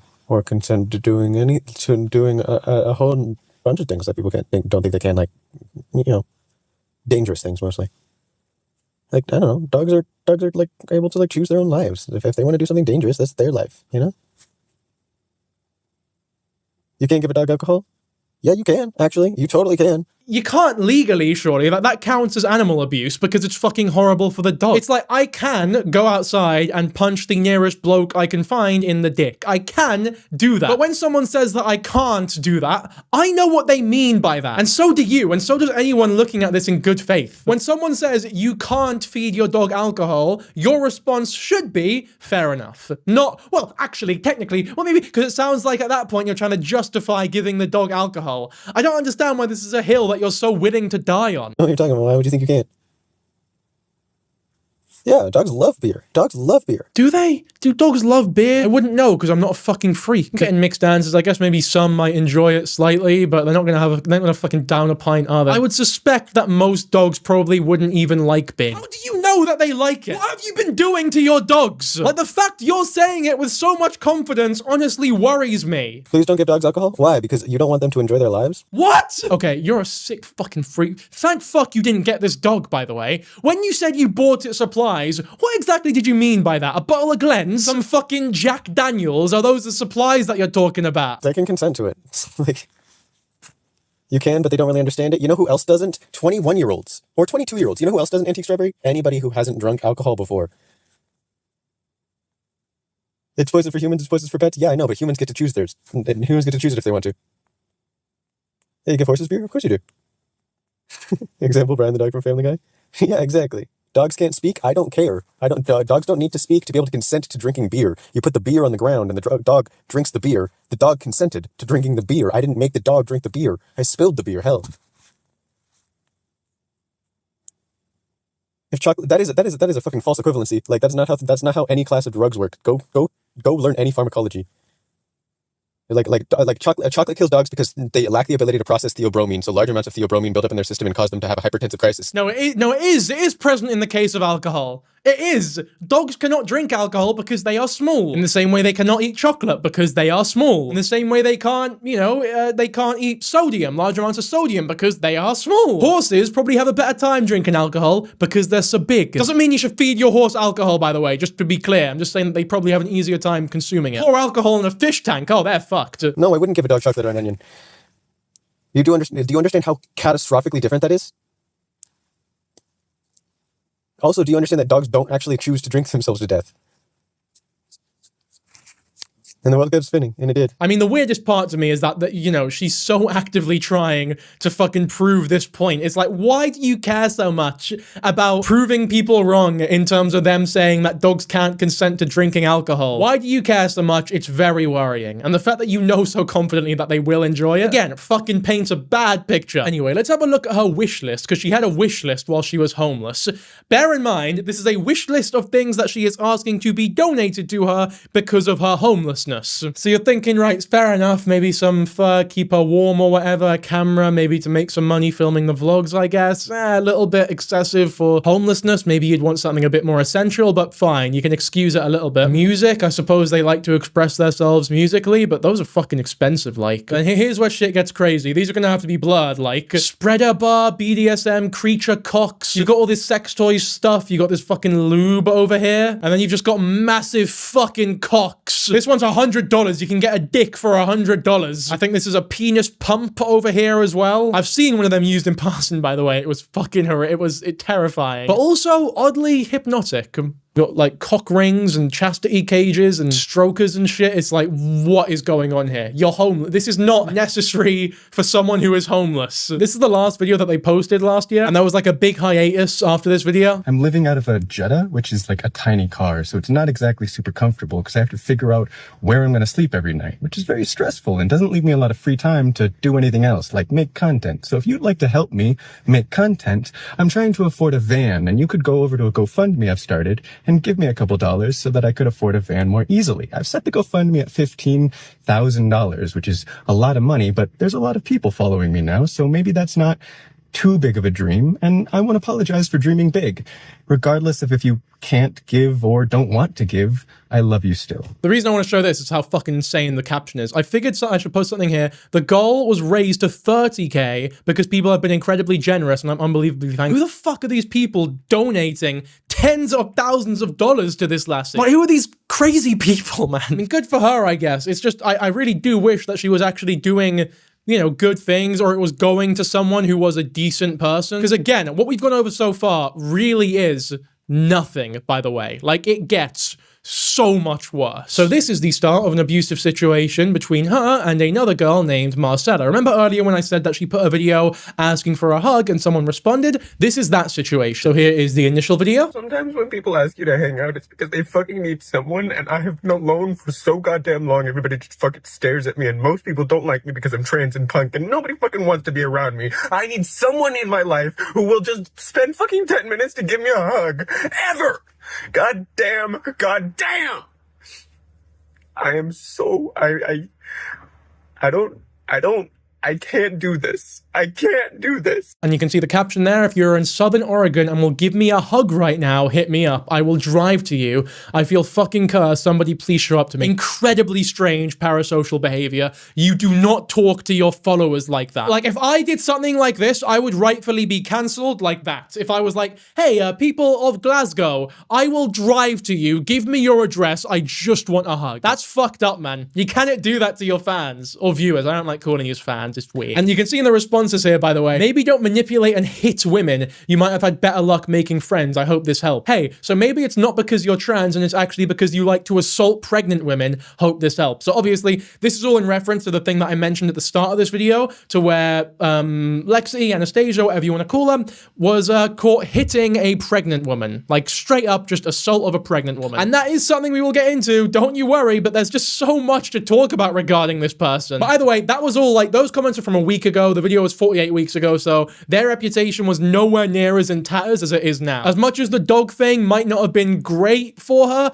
not many people really knew about it. They hadn't seen the video from her ex-partner, so she was able to manipulate the story and, you know, act as though she was the good guy like she did in so many other situations, including the one that we're about to talk about. So Marcella responded saying that, you know, she'd be willing to give her a hug, to which she responded with this video. So I found a friend to give me a hug, and I'm having a lovely night. People often ask me how I remember all of the things I remember, and I don't memorize them. The way I remember them is I build a story that has each of the pieces involved in it. And when I learn a new thing, I don't memorize the new thing. I fit it into the story and the way it affects the other parts of the story and the way the other parts of the story affect it. If you tie things you learn to a story about how the universe works and then you just remember the story, you don't actually have to memorize any of the pieces. Ah, he's on my shoulder now. So I'm not really fussed about the waffle that she's going on about in that video there, but what's important is the background. Ah, fuck me. Prince, man. We need to clean his claws up. But what is of note in this video is the background, right? They're no longer in their house. They have a home despite them, you know, being homeless at this point. Or maybe this was just after they found a place to live. I'm not too sure what the timeline is, but either way, they're not in their place of residence. They are now at Marcella's house, the person who was willing to give them a hug. However, in classic lesbian fashion, this date lasted 4 days, which, by the way, I feel as though I am, because my girlfriend's bisexual and they're like more weighted towards women than men.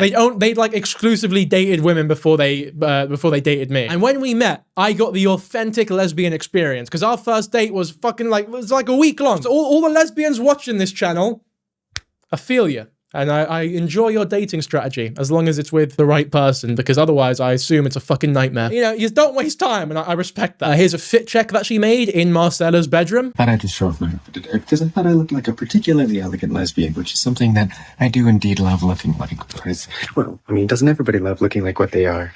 I hope you're having a fantastic day, you beautiful creature. Hey, sweet pea, I thought I'd just show off my outfit today. And then here's another fit check in Marcella's room with some big boots that are actually relatively important to the story. Hey, sweet pea, so I am fine. I am getting taken care of. Check out this outfit. Look, got the big spiky scary boots on, spiked cuff, spiked collar. I'm hanging out, working on my van. I am hanging out with a person who's taking very good care of me, and they're letting me ship things to their house, which is something that I needed to do anyways, because most of the things that I need for my van, not most of the things, but some of the things I need for my van are kind of specialty things that I can't really find where I am. So I'm going to be hanging out here for a little while. They're lovely. They're lovely. Their name's Marcella, and I really like them. So, hope you're having a good day. So Marcella is being extremely fucking kind and generous to this person, letting them shower, dress up, mail things over, post their fit checks, make their content. Incredibly generous and accommodating individual, for sure. Then, when she mysteriously ended up leaving this household, Marcella put some videos up, which we will have a look at now. Some statements, in fact. I also wanted to say that my intention here is not to, like, expose or cancel Anastasia or Lexity on Instagram. I feel comfortable posting this because she already took accountability, like, publicly and privately, and she gave me permission to post it. The energy shift from this preface to the actual video is going to be kind of significant because I was not in a good state of mind. So that's actually important to remember, actually, is that Anastasia allowed or gave permission for this video to be uploaded. Now, this video is like, there's a couple statements that Marcella makes against Anastasia, and this one by far is the tamest, which is probably why she was allowed to upload it, because it doesn't paint her out as like that bad, and she takes a lot of fault for what happened here. But let's just have a look at what actually happened, right? Unhealthily codependent very early on, either in an emotional sense or like out of survival, like for a place to live. I just want to be loved like everyone else. Like I being in love and being in a relationship has always been like my favorite part of life. And to have someone like so perfect come along and me say, no, I'm not fully healed, so we can't do this. I think we were both very vulnerable and unprepared for what was going to happen, and for the feelings that we were going to have for each other. And it sort of went south,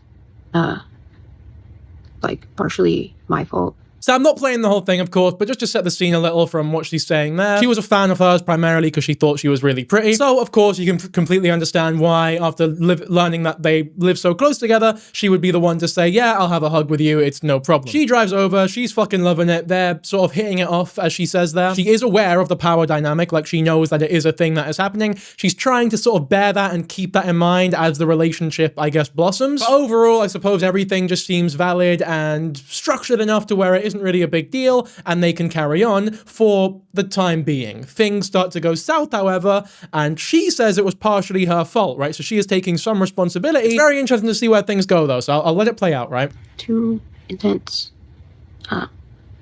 She was very triggered by my attachment style. I wanted time. I wanted to get to know her. I just kind of wanted to exist with each other. Like, let's, go out and do fun things. Let's watch movies together. Let's hang out.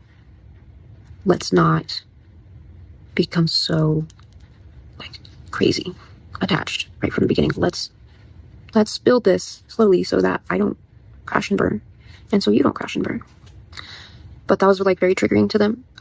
Just because of past relationships they've had. So let's just bear that in mind, right? What she has said there is the genesis, the base, the start of all the drama, all the fucking reaction, the vitriol that is about to be explained. All she said was, it's only been 3 days. Maybe we shouldn't be going quite this quickly. Which I'm sure we can all agree is the most fucking reasonable thing to say, especially coming from a fan that she possibly could have said. It's actually really good, really mature, and really I don't know, comforting to know that she has the self-awareness to realize that maybe proceeding this fast with someone that you were a fan of isn't a great idea, especially if they seem to be quite pushy, they're homeless, you've given them a place to shower or whatever. Very likely that they're, of course they're going to want to stay there. But you shouldn't let the sympathy, empathy / sort of affection that you have for their content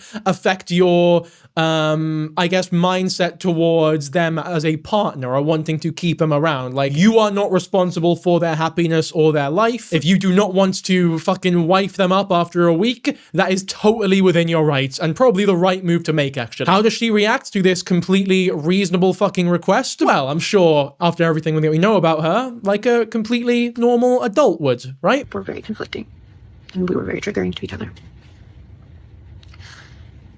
And so it sort of blew up in my face in a very, very scary way. I did something a little bit incorrectly. I was sort of panicking myself, which is shitty because I've been panicking for a week straight. And this person had been putting up with that shit. And I didn't really want them to. I didn't want them to leave. Because we were spending a lot of time together. I didn't want them to leave, but I also did. I knew that I needed space. And that they needed to have space from me because, having someone that's in a panic attack 50% of their day sucks. Nobody wants to be around that. Oh, yeah. So, yeah, I was having a panic attack because I was trying to eat food. And it's been very, very difficult for me to eat food ever since I got into a relationship with this person. I've been so incredibly anxious about the whole thing that I haven't been eating very much. And every time I look at a piece of food, I start to shake. And it takes me 2 hours to finish the thing. So, yeah, I was freaking out. And they started to have an insecurity. They asked me, or they told me that they were really scared to lose me.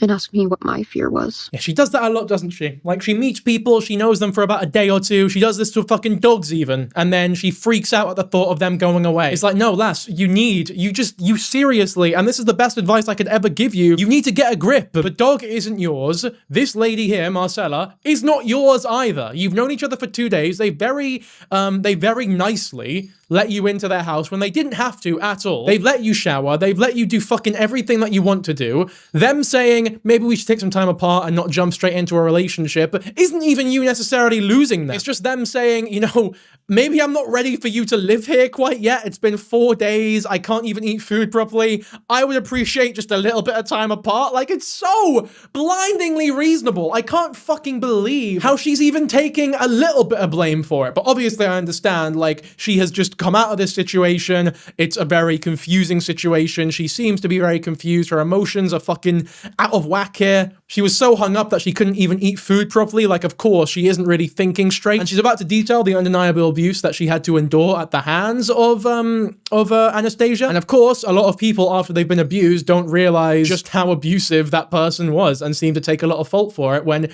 realistically, it wasn't their fault at all. I wasn't even thinking about them in that moment. Like, they said they were scared to lose me, and based on knowing about their past, I should have consoled them and said, you're not going to lose me. But I did not do that. I just answered their question. I told them that my fear was that we became anxiously attached to each other. And that was the absolute wrong thing to say and do. It triggered something extremely scary. Okay, we're about to hear about the scary thing that happened because it is mental. But off the bat, I'm sure, can we all agree that it was not the wrong thing of her to do? Of course, she thinks that at this moment, she sort of goes back on this later, which is good that she sort of, you know, is escaping the manipulation. But at this point in time, and this is definitely why Anastasia gave her permission to upload this video, by the way, she is accepting responsibility for having answered her query or concern wrong. When realistically, saying to someone who is like scared of losing you, you've only known them for 3 days, and the only reason you know them is because they were desperate for a hug, saying to them that you don't want to get too attached is not a bad answer at all. Like, they are totally within their rights to feel that way. They could have been way harsher even. They could have said, get the fuck out of my house, I don't want you here, you've overstayed your welcome, and that would have been totally fine in my opinion. Anyway, let's hear how Anastasia reacts to this horribly abusive thing that Marcella has just said. And they were drinking alcohol, which frightened me when I learned that they would be drinking that night, because they had warned me that they were an alcoholic. So I was already a little bit worried, and they blew up. And it was very, very reminiscent of ways that I've been blown up on before. Like, to a T. I was having like flashbacks to one of my previous relationships. It felt just like it. And again, a part of me liked that. That was appealing to me. But also, like, most of me fucking hated that shit. It did not feel good. I tried to console them. They explained, like, why what I said was triggering, and I, you know, was like, I get it. I said the wrong thing. I should have known better. I was in a bad state of mind myself. You know, next time that comes up, I'm going to do better. But they kept getting caught in a loop where I would say this, they would feel better about it and tell, like, apologize and say they're sorry and that I'm fine, it's okay. And then they would like circle back around to that idea and get really, really angry again.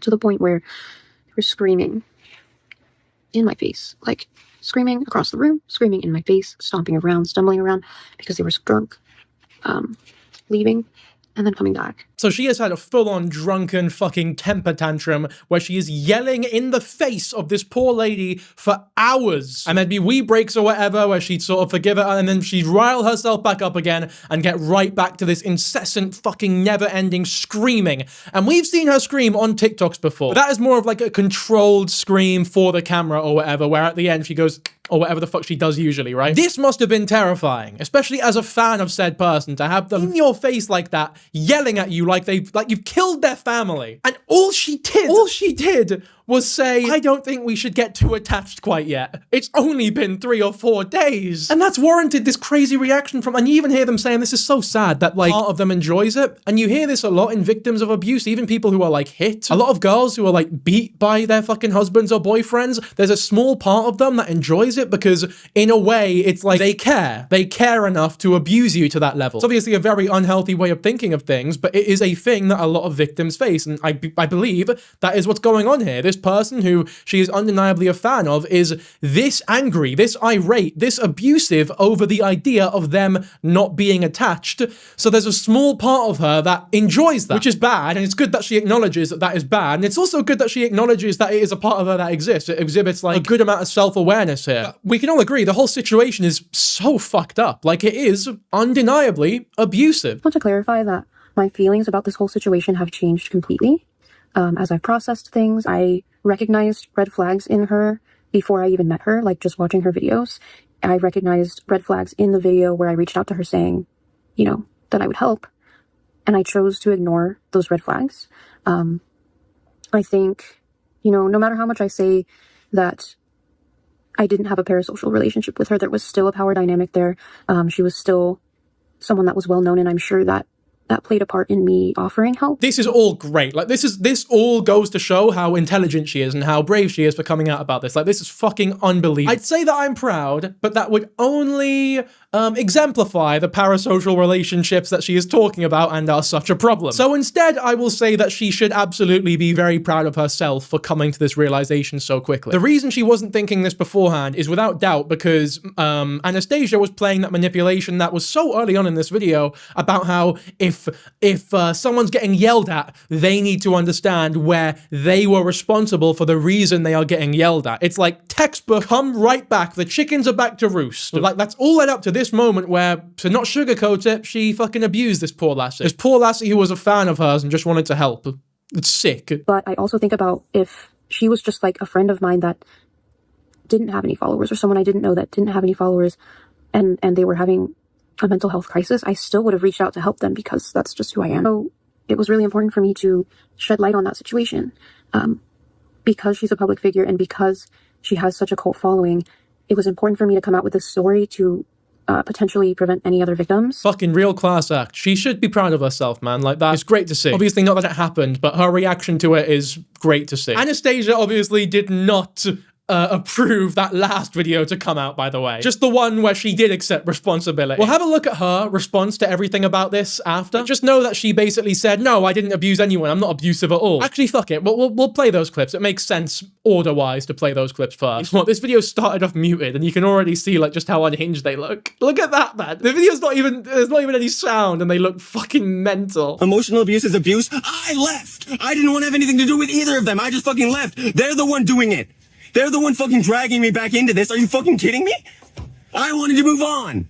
I want to be like, I made a mistake. This is how I'm going to grow and move on. And they're just fucking, you made a mistake. You made a mistake. You made a mistake. How about they fucking focus on what they did at all? So dumb. Like, of course you want to move on from it because you did something horrible. You abused this poor lassie who was a fan of yours and just wanted to give you a hug. You can't sit there and go, can we just move on? Like, why do you want to bring me into this? It's like, no. She is a victim. She is allowed to tell her story, and you can't blame her for fucking pulling you back into it. So it's like, no, if I abuse you, you need to be completely silent about it and not say anything, because if you do, then you're the one in the wrong. You're just trying to drag this over for fame and views and whatever the fuck. It's like, no, again, this is victim blaming 101. You're a fucking asshole. Genuinely a fucking asshole, man. Telling them to accept where they went wrong, to take responsibility. How about you fucking do that, prick? Because Marcy didn't consent. And you know what? Marcella refused to tell me that she wouldn't leave me, and she encouraged me to drink alcohol after saying I was an alcoholic who wanted to fucking quit. She did do that, and she hasn't fucking apologized for that. Yeah! When you say encouraged you to drink alcohol, does that mean she was there like, oh, drink, yes, drink, please, drink. I'm forcing you to drink, or was it more of a, you were drinking and she didn't actively try to stop you? Maybe because she thought you were a grown fucking adult who knew what you were doing when it came to alcohol, and yeah, maybe she knew you were an alcoholic. She doesn't know you that well. It's been 3-4 days, like. At the end of the day, you were the one drinking the alcohol. You were the one who has self-autonomy. You cannot blame her for what you did. Alcohol or not, what you did was fucking abusive. You're a drunken fucking maniac. If you love me, you will go over there and you will correct everything they're saying. If you love me, you will go over there and you'll correct everything they're saying. If you love me, you will go over there and you will correct everything they're saying. If you love me, you will go over there and you'll correct everything they're saying. Because they're coming in here and they're yelling at me constantly. And now she's there. She's literally repeating like an actual maniac. If you enjoy my content, if you like me, if what you say is true, if you're not fucking liars who are trying to deceive me by just saying you like my content, you would go over to their accounts. You would spread hate. You would make them hate themselves. You would tell them that they're lying and what they're doing is horrible, and you would defend me to the highest of heavens. It's like, weren't we just criticizing the parasocial relationship and talking about how dangerous it is? This is so sick and twisted, man. Oh, man. And then she goes and assaults a pregnant woman. Jesus. If you love me, you will go over there and you will correct everything they're saying, and you will be nice, because I don't want to fucking get like, oh, a mob. You will be nice, and you will tell them that that is not fucking true. Yeah! And you will tell them that Marcella had just as much a fucking part in the relationship not going well as I did, because that's how fucking relationships work! That's not how abusive relationships work. Like, you realize how what she's saying here is a huge red flag. She's saying no matter what, if a relationship goes badly, it is both of the people's fault, like, mutually. You know, it's never 90-10, it's never 70-30, it's never even 100-0, it's always 50-50. Again, when you pair that up with the initial claim in, like, one of the earlier videos about how if you're being abused, you need to accept responsibility for it, I'm not even sure it paints an ugly picture anymore. It's just a horrible thing that has now happened because of a horrible mindset that she has. Which, by the way, only applies to other people. She can never apply that mindset to herself because she is unable to take responsibility. In abusive relationships, no. They are both not equally as horrible to each other. That's definitely not what happened here. Marcella obviously responded to this video because it's insane and they absolutely deserve a response to the fucking unhinged insanity. I want to share my side of the story a little bit more in full, and also outside of me processing a traumatic experience. This person says, she said a lot of things on the victims. I think maybe the worst is that she called her victims abusers who should take accountability for the part they played in the abuse Lexity gave them. I know at one point the narrative was that Lexity was justified in the most recent victim's story of shouting at her and scaring her because she forced Lexity to drink and then triggered her on purpose. Yes, everything she's ever said has been on a stream at one point or another. She blamed Marcy for forcing her to drink when Marcy knew she was an alcoholic, and that Marcy could never have experienced actual abuse if she thinks Lexity shouting at her is abusive.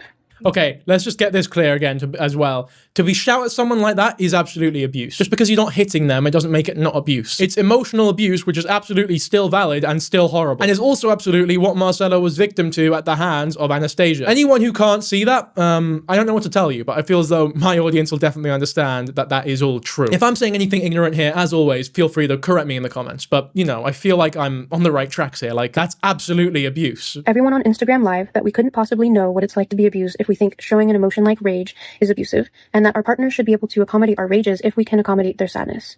Then she said that she's been abused and she knows what it's like and it's not being yelled at. Also, this is crazy. You are always welcome to tell anyone and everyone about any of my behavior, especially the abusive stuff. So as much as she says it wasn't abusive, that is literally her admitting over text messages that she was being abusive. How can you also complain that she is talking about it publicly when you have given her permission to talk about it publicly?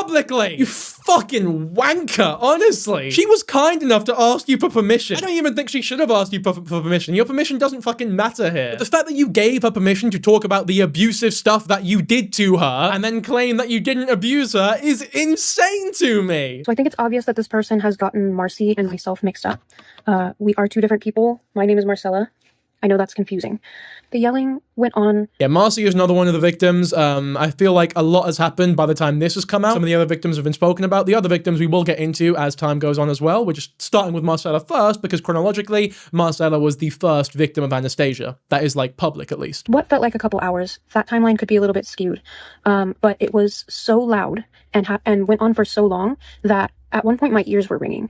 And of course, as I mentioned before, I was dissociating. So there was a lot of stuff that was said that I don't even remember. What I do remember was, as I said before, I would take accountability and say, you know what, I should have consoled you. I'm sorry. I understand why you're upset. Next time I'm going to do better. She would calm down. She would say, I'm so sorry for blowing up on you. You're right. You did nothing wrong. And then she would circle back around and she would say, you know what, fuck you. And then she'd go off and the same ramblings over and over again. It was just the same circle. So to me, it was like being screamed at and scared, and then, oh, she's calming down. Okay, everything's going to be okay. And then screamed at again, and okay, everything's going to be fine. I'm safe. And then screamed at again. I don't know how many times that happened. It was at least 3 or 4. At one point, she called me a whore. I don't know why. At one point, she made the motion of, like, spitting in my direction, as if I was, you know, she looked at me as if I was worth nothing. And then at another point, I was cowering right here on the floor. Okay, I was in, like, a fetal position. And I told her, please stop screaming at me. I really need you to stop screaming at me right now. And she said, she switched up, and I'm sure you've seen this in her lives. She switched from yelling to a baby voice. And she said, if I talk to you like this, are you going to understand me? Do I need to talk to you like a baby? Is it okay if I talk to you like this? Oh, mate, that is like textbook abuse emotionally. That is fucking ringing at the pure decibels that were being wrung from her mouth, or vocal cords, whatever the fuck you want to call them. Look at Marcella's face right now. That is everyone watching this and like listening to this and her claiming it's not abuse. That is the appropriate face to pull. There is no more appropriate face. Please look me in my eyes and tell me that's not abusive. Please. Not abusive. Didn't hit you. You know, you're allowed to shout at your girlfriend all you want and it won't be abuse. You can scream at your black partner that they're a cotton picking slave all you want and it just won't matter at all. Like, it's honestly, if they call that abuse, then they're using their victim status as a weapon against you. It's horrible, really. And I was just doing anything I could to go along with what she was saying and agree with her, because I genuinely felt unsafe for my life, just because I didn't know this person. I did not know her very well. We had known each other for, I believe, 4 days when this happened. So I really didn't know what she was capable of. And in that moment, I knew I had made a very terrible mistake. Yeah. So I was just like doing everything I could to make this stop. You know, like, yes, you're right. I'm sorry. I'll do better next time. At one point, I was painting her nails while she was in like a calm moment, and then she started yelling again. And she was stomping around my room. She knocked my shit over. She knocked over a large picture in my air purifier because she was like so drunk that she was stumbling around. She left. She got really mad, left, and then came back several times. When she left, she went out to her van to film the reels that she posted about like codependency or attachment with your partner.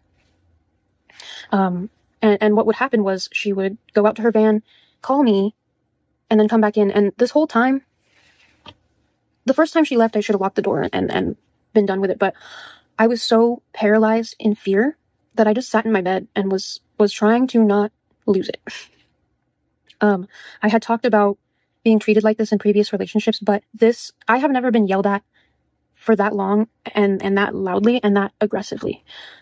So I genuinely was terrified. I was paralyzed. Yeah, I mean, that makes total sense, because I feel like if you're being shouted at that much, especially to start off with, you'd feel this like visceral feeling. But as it goes on, as the hours pass by, it's almost like exposure therapy at that point. So if you're scared of spiders, you see a spider and you're scared, right? You get this shock like, oh fuck, this is horrible. But if you're in a room full of spiders and they don't do anything to you for hours, you go from scared to almost like numb. It's not a nice feeling, but the feeling that she's talking about like sort of just freezing and dissociating completely makes total sense. And I'd wager to say, like, if anyone out there thinks that what happened there isn't a form of abuse, then genuinely fucking let me know why, because I don't see how anyone can make that argument. Okay, the last public interview or statement made by Marcella was an interview done by another YouTuber. Oh, this is Goddammit Malcolm. I know this person. Yeah, again, to give credit, this is a YouTuber known as Goddammit Malcolm, so go show them some love. And we get some insane pieces of information here, such as Anastasia did not even ask for Marcella's age at any point. Luckily, I think she was of age, but if she wasn't, imagine how fucking bad that would have been. It's just further evidence just of how irresponsible Anastasia actually is as an influencer. Sight unseen, she didn't know who I was, what I looked like, how old I was. She never asked how old you were before you guys met up? No. She just replied to my comment. She was like, I'm on my way. And it was about 2 hours away. And she came to you? Yeah, she came to me. And so she gets here. We call each other and decide what we're going to do. We decide to go get dinner. I'm walking up to her, and this is like a surreal moment because this person on the internet that I've been watching is right here in front of me. And the first thing she says to me is, oh, you're really cute. And I was like, okay, thank you. And then I gave her the hug that she was looking for. And then we went and we sat down.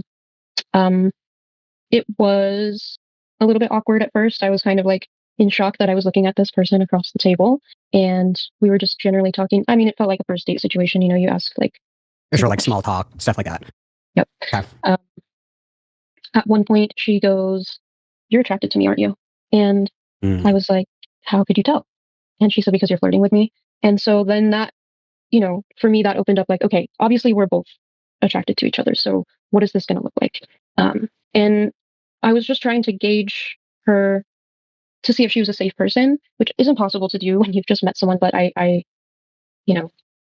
often cross boundaries and make bad decisions. That's just very normal for me, and I'm trying to change that. But I ended up offering her to come to my house. And so then she came over, and the intention originally was that I was going to pull some cards for her out of this deck that I had because we had discussed. I don't know, man. I feel like as a YouTuber, if I was having dinner with a viewer, the words, "Oh, you're attracted to me, aren't you?" would never fucking leave my mouth. Especially because she was definitely aware of how starstruck and in awe Marcella was, like, seeing her. I think reaching out to your fans for sexual relationships and that is like, I think generally it's a pretty bad move because there is that power dynamic there. It's not the most moral thing to do. Let alone in a situation like this where you're almost sort of weaponizing how horrible your mental state is. You're almost guilting them into wanting to remain in this relationship with you, and when it doesn't work, you just go fucking goblin mode and explode on her for hours on end. It really is disgustingly abusive. And so then I do that, and then she very soon after that asked if she could kiss me, and I said yes, and then I just let her sleep at my house because it was really cold outside, and I could tell that she probably wanted to shower and, you know, do laundry and all that kind of stuff, so I was willing to be a safe space for her to just exist for a moment while she got her van together. So it was her. She's the one that initiated all of everything that was intimate or sexual about this experience. She's the one who initiated all of it. And you can see Malcolm has sort of made a note there, instant love bombing, and I don't think that's too inaccurate, to be honest. It is as though she's sort of checking boxes in an abuser handbook, and that massive explosion was almost inevitable at that point. Like Marcella said, like, the red flags were everywhere, and if she wasn't so starstruck, I'm sure she would have seen them earlier. And obviously, if I ask a question and you're like, I don't want to talk about that, just let me know, no problem at all. Were you working at the time? Did she just like crash at your house while you were at work, or what did that look like? I was working, so when I went to work, she also left, so I did not have her at my house when no one was here. Okay. And she was like was she in the van at that time, and so she just kind of went and did like van shit? Okay. Yeah, she was like trying to get her van together and figure it out while I was at work. The yelling was just in my face suddenly. You know, the love bombing, like you said, that was instant. But the night that she blew up on me, previously she had told me that she was an alcoholic and that she hadn't drank since we met, and that was really cool because, you know, she didn't feel like she needed to drink when she was. And so then on January 6th, which I want to add, I forgot to add in my video, January 6th was the anniversary of my dad's death, and I made that very obvious to her and that it was a very difficult day for me. So the fact that this all blew up on that day doesn't surprise me because that's how these people operate. But sure. Yeah, she told me she was previously an alcoholic, and on January 6th, I noticed that she had brought an alcoholic beverage into my apartment.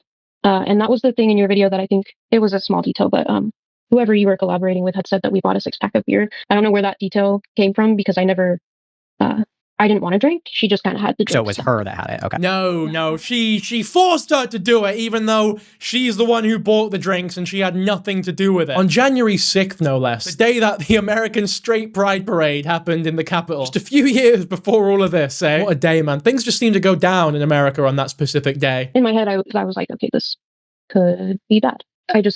She went out to her van, and then she came back into my apartment with a drink. And I don't think I said much about it at the time until after she blew up. Well, sure. And it's like hardly any of your business as well, especially like that early into the relationship. So it'd be kind of weird for you to be like, hey, queen, like, are you sure you want to be doing this? Like, that'd be kind of fucking weird in general, right? Yeah. Okay. Right. And I didn't know, she had told me she was an alcoholic, but she didn't tell me necessarily the extent of it. I didn't know that she got angry when she was drinking. I didn't know what that looked like. So there was this night where she drank and blew up. And then there was a night, I don't remember the exact date. It was like a couple days after or whatever. I called her to check in, and I had said something, and that's the night where she's saying I drove her to drink. It's not the night that we're talking about right now. Was that after she had left? Mm-hmm. Okay. She, like I said in my video, she started to feel insecure. So she asked me, she said, I'm really scared to lose you. And then asked me what my fears were.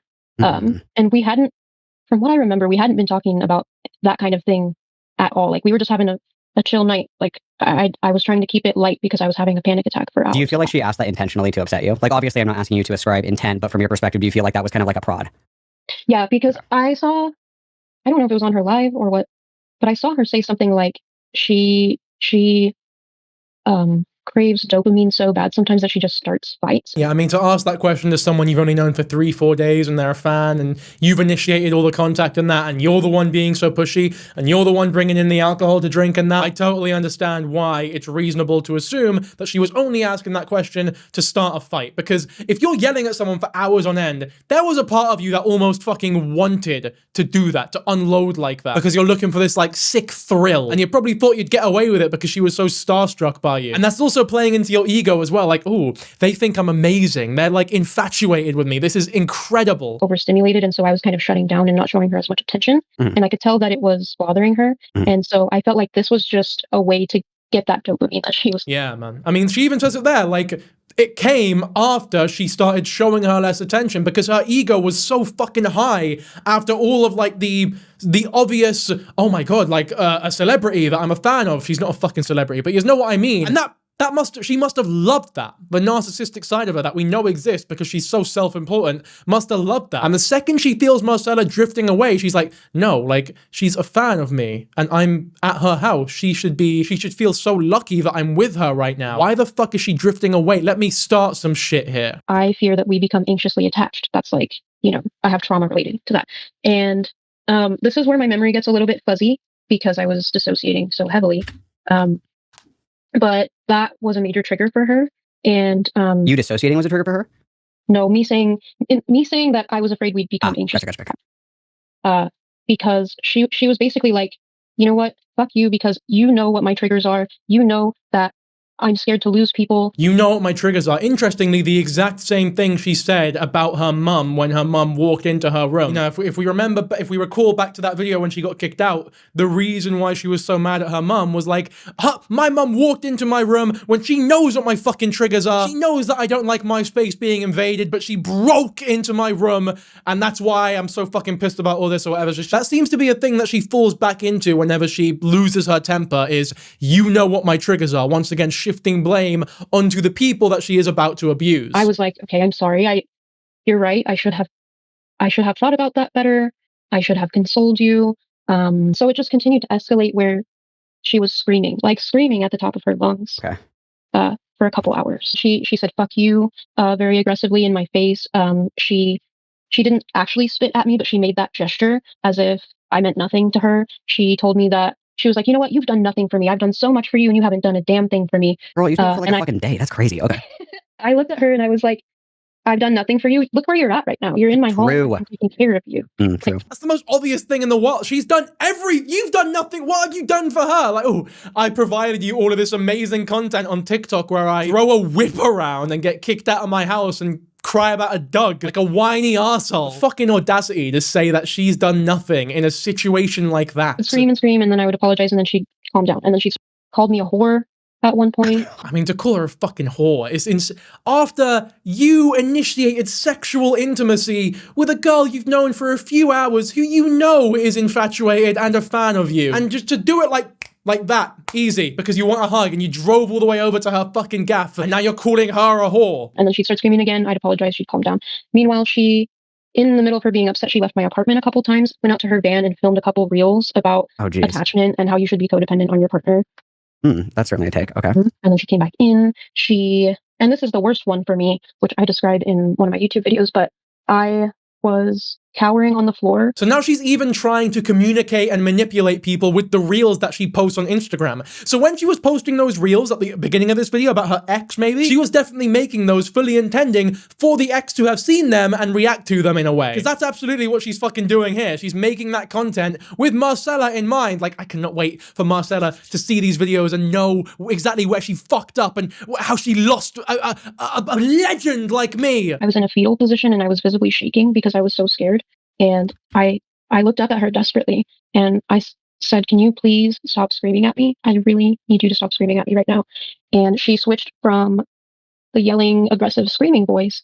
And she was like, oh, if I talk to you like you're a little baby, is that going to be better? Can you understand me if I talk to you like this? Is this okay? Can you please stop screaming? And she code switched like ASAP Rocky to baby condescending voice. Okay, cool. Nice one, Malcolm. This whole spot is just like really like official, decent tellings of the whole event, and then they just slap a little joke in there. Imagine they did that in court when they're like writing down what the witnesses and that are saying, just throwing a couple quips every now and then. I don't remember exactly how it ended, like what was said. I do remember when she finally left for the last time, she was really stumbling around.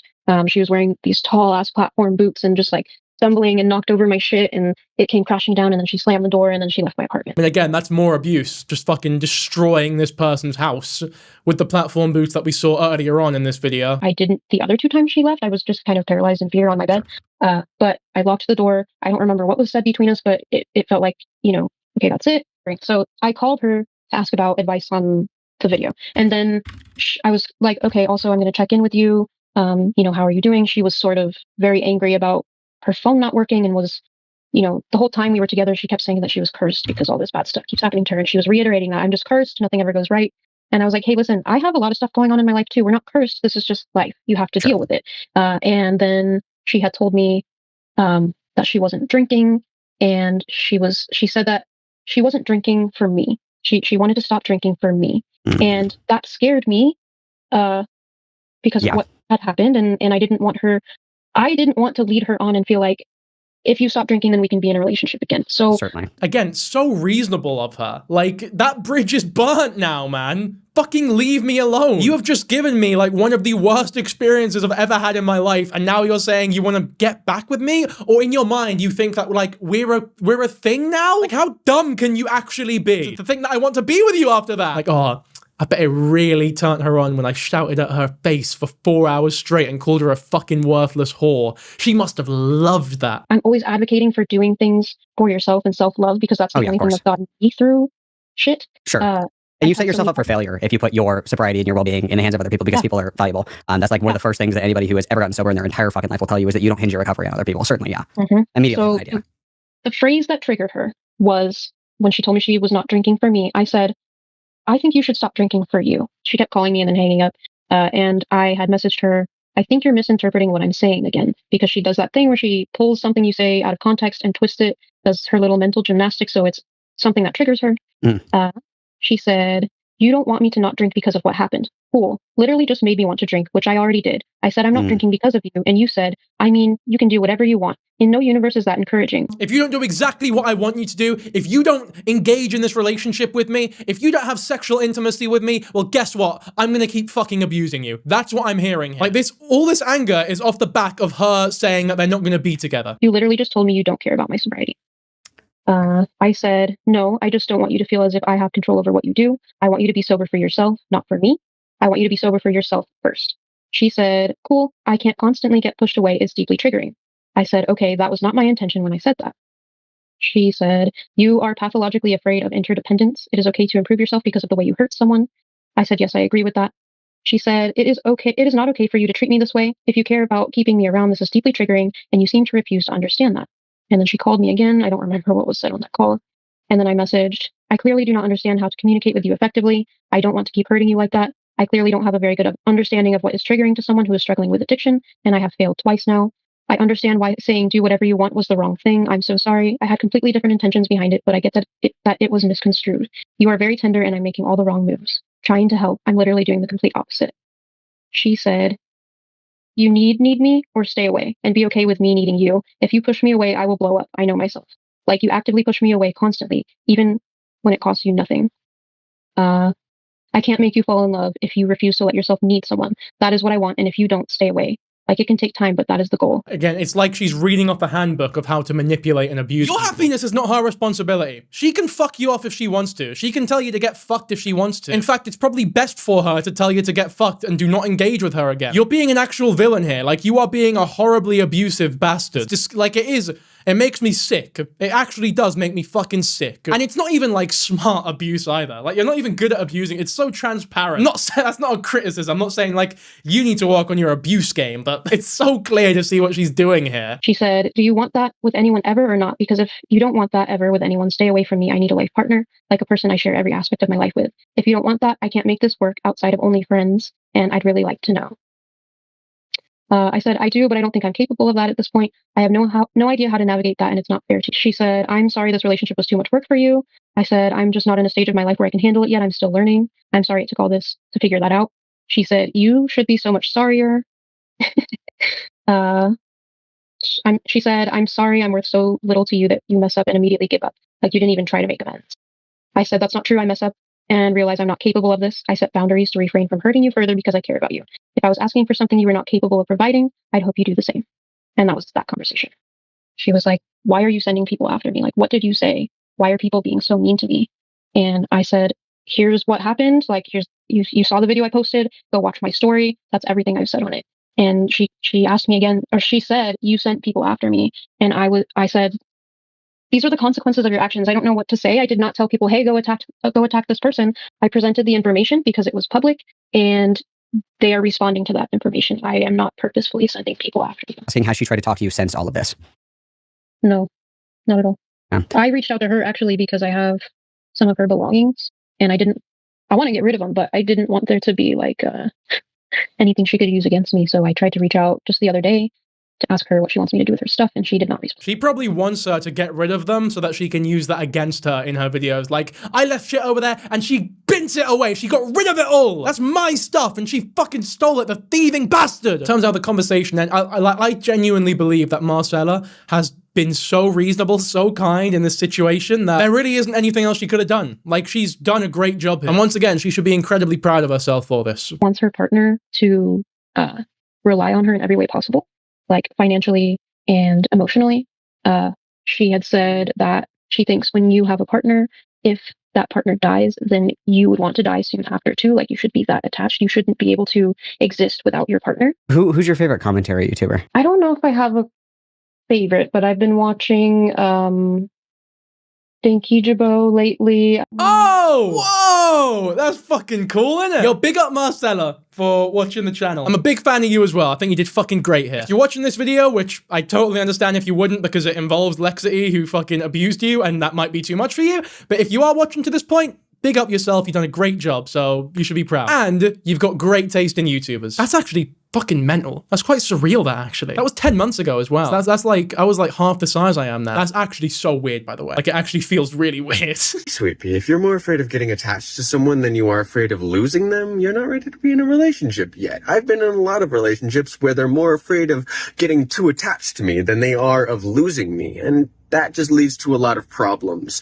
You will get attached to your partner. That's what a partner is for. They're the person that you need. That is absolutely a video about Marcella. And if she's not ready for a relationship yet, which you are openly admitting, if you're scared of being attached to someone, you're not ready for a relationship, you're acknowledging that, but you're just unable to accept that she isn't ready for a relationship, which is totally fine if she's not ready. Maybe she is ready for a relationship, by the way. Maybe just not with you, especially because of the way you reacted. Like, maybe if you actually reacted in a kind, normal, and you keep talking about empathy in an empathetic manner, it wouldn't have gone the way that it did. It's like you're playing a Telltale game and you've picked the worst option at every possible scenario, and you are playing on easy mode as well because of the pre-established parasocial relationship there. So you've really fucked it. You're just that much of a unlikable, horrible dick. I don't think you get to control what other people talk about, especially when it comes to you and what they've experienced with you. Like, if it makes you look bad, maybe you shouldn't have done it. And you need to be okay with them talking about it. Yeah?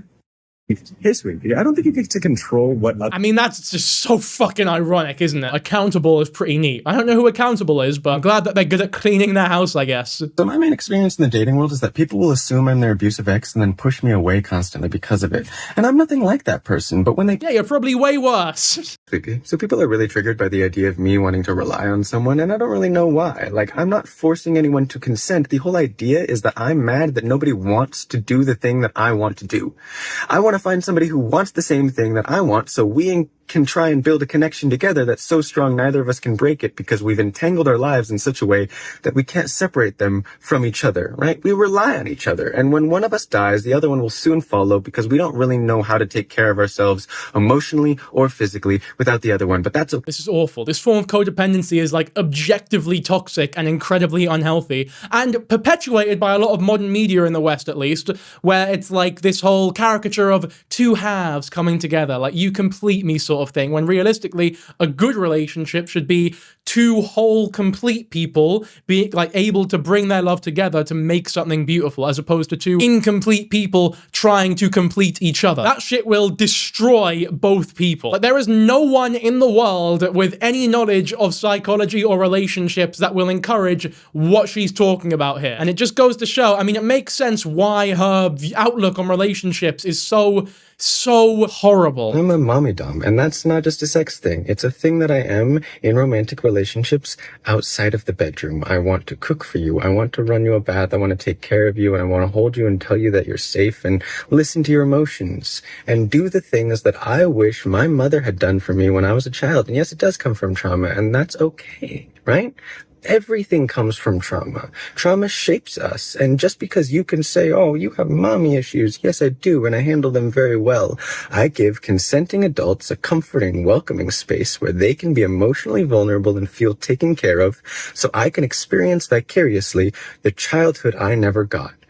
What's bad about that? And if you think being a mommy dom is just a sex thing, you know nothing about BDSM culture. It is so much more than just a sex thing. It is a sex thing, though. Why do you have to call it, first of all, why call it mummy dom? Dom is domination, right? That obviously is going to lead people to think it's a sex thing. And mummy is like, you're not a mummy, you're a partner. That is what partners should do. They should cook, they should clean, they should make them feel seen, they should nurture. That is what a partner should do. Not a mother should do it as well, but a partner should also do that. Your definition of a mummy dom is my definition of a good partner. I do all those things. Does that make me a fucking mummy dom? Fucking dommy mummy Dan Kijabo. Cause what, I cook a hash brown every now and then. Secondly, yeah, it was really kind and comforting when you yelled in that woman's face for hours on end and called her a fucking whore. Is that what you wish your mother did to you, yeah? So let me just be clear. This is my space. I will display what emotions I want in this space. And if I'm angry, I'm not going to hurt you. It's literally impossible. So if you're afraid, that's you being triggered. And you don't get to put your discomfort on me. I'm allowed to feel whatever emotions I want. I'm not attacking you. I'm not singling you out. I'm just feeling an emotion and you find it uncomfortable and you don't allow me to feel it because it's uncomfortable for you. That's not acceptable. And if you are going to feel that way, leave this space. Or do not ever say that to me again. You do not get to pathologize me. You do not get to tell me I'm not allowed to feel angry. If I am not yelling at you, I'm allowed to feel whatever I want. Whatever happened to accountability being great, but now all of a sudden, don't hold me accountable, don't tell me anything's wrong with me, if you don't like it, fuck off, I don't want you here. It's like, no, you said you wanted to be held. This is the difference between saying you want to be held accountable and actually being okay with being held accountable. Which being okay with being held accountable is fucking difficult, which is why if you're not okay with it, you should be honest about that. Or at least say like, I find difficulty taking criticism because that is a difficult thing to endure. Most people say that they can do it because it is universally seen as a good thing to be able to do. But most people don't understand how hard it is to genuinely be told something that is wrong with yourself or an opinion that you have that is, you know, glaringly wrong. And most people get all defensive and shit, which is exactly what she's doing here, by the way. Like, she's so manipulative, it's honestly scary. So that thing with Marcella was a huge mistake. I really liked her. I loved her even, and I really wanted to work on us. I liked a lot of things about her. Again, you loved her. It was 3 to 4 days max. If you love someone after 4 days, you're the problem. She did not want to work on us. I got mad and she gave up. And I took full accountability for my part in that because that's the healthy thing to do. I wish she would have taken accountability for her part in it. You see, I don't know how everyone assumes I'm the bad one when I'm the one taking accountability while she's just shirking accountability entirely. The reason we're not talking right now is because after I got mad at her and, ended up, ruining the relationship, I was like telling her that I was having a hard time drinking, but I'm not going to drink because I really hurt her and like, I don't want to hurt anyone, so I'm not going to do that. And she was like, oh, well, don't not drink for me. You can drink if you want to. And it's like, no, that's not what she said, you fucking piece of shit. This is great. This is actually great now, because now that we know what happened, when we listen to her retelling of events, that just shows us how distrustful and how manipulative and how much of a liar she genuinely is to be able to spin something as reasonable as you should stop drinking for you, not for me, into you can drink if you want. Is so blatantly manipulative that I can barely believe she has the fucking cheek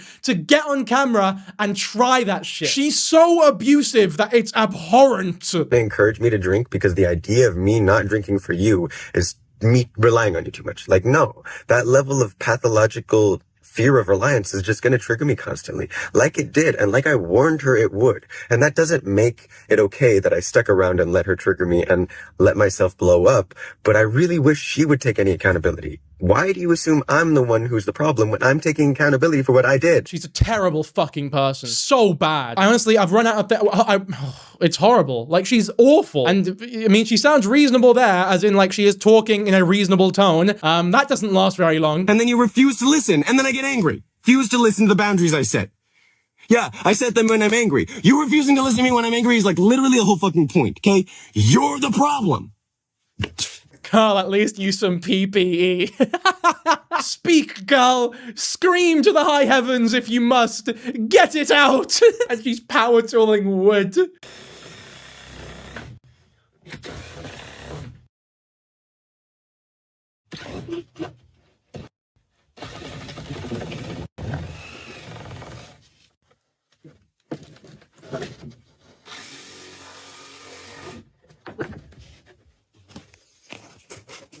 Oh, yeah, you're actually right. You're right. Thank you.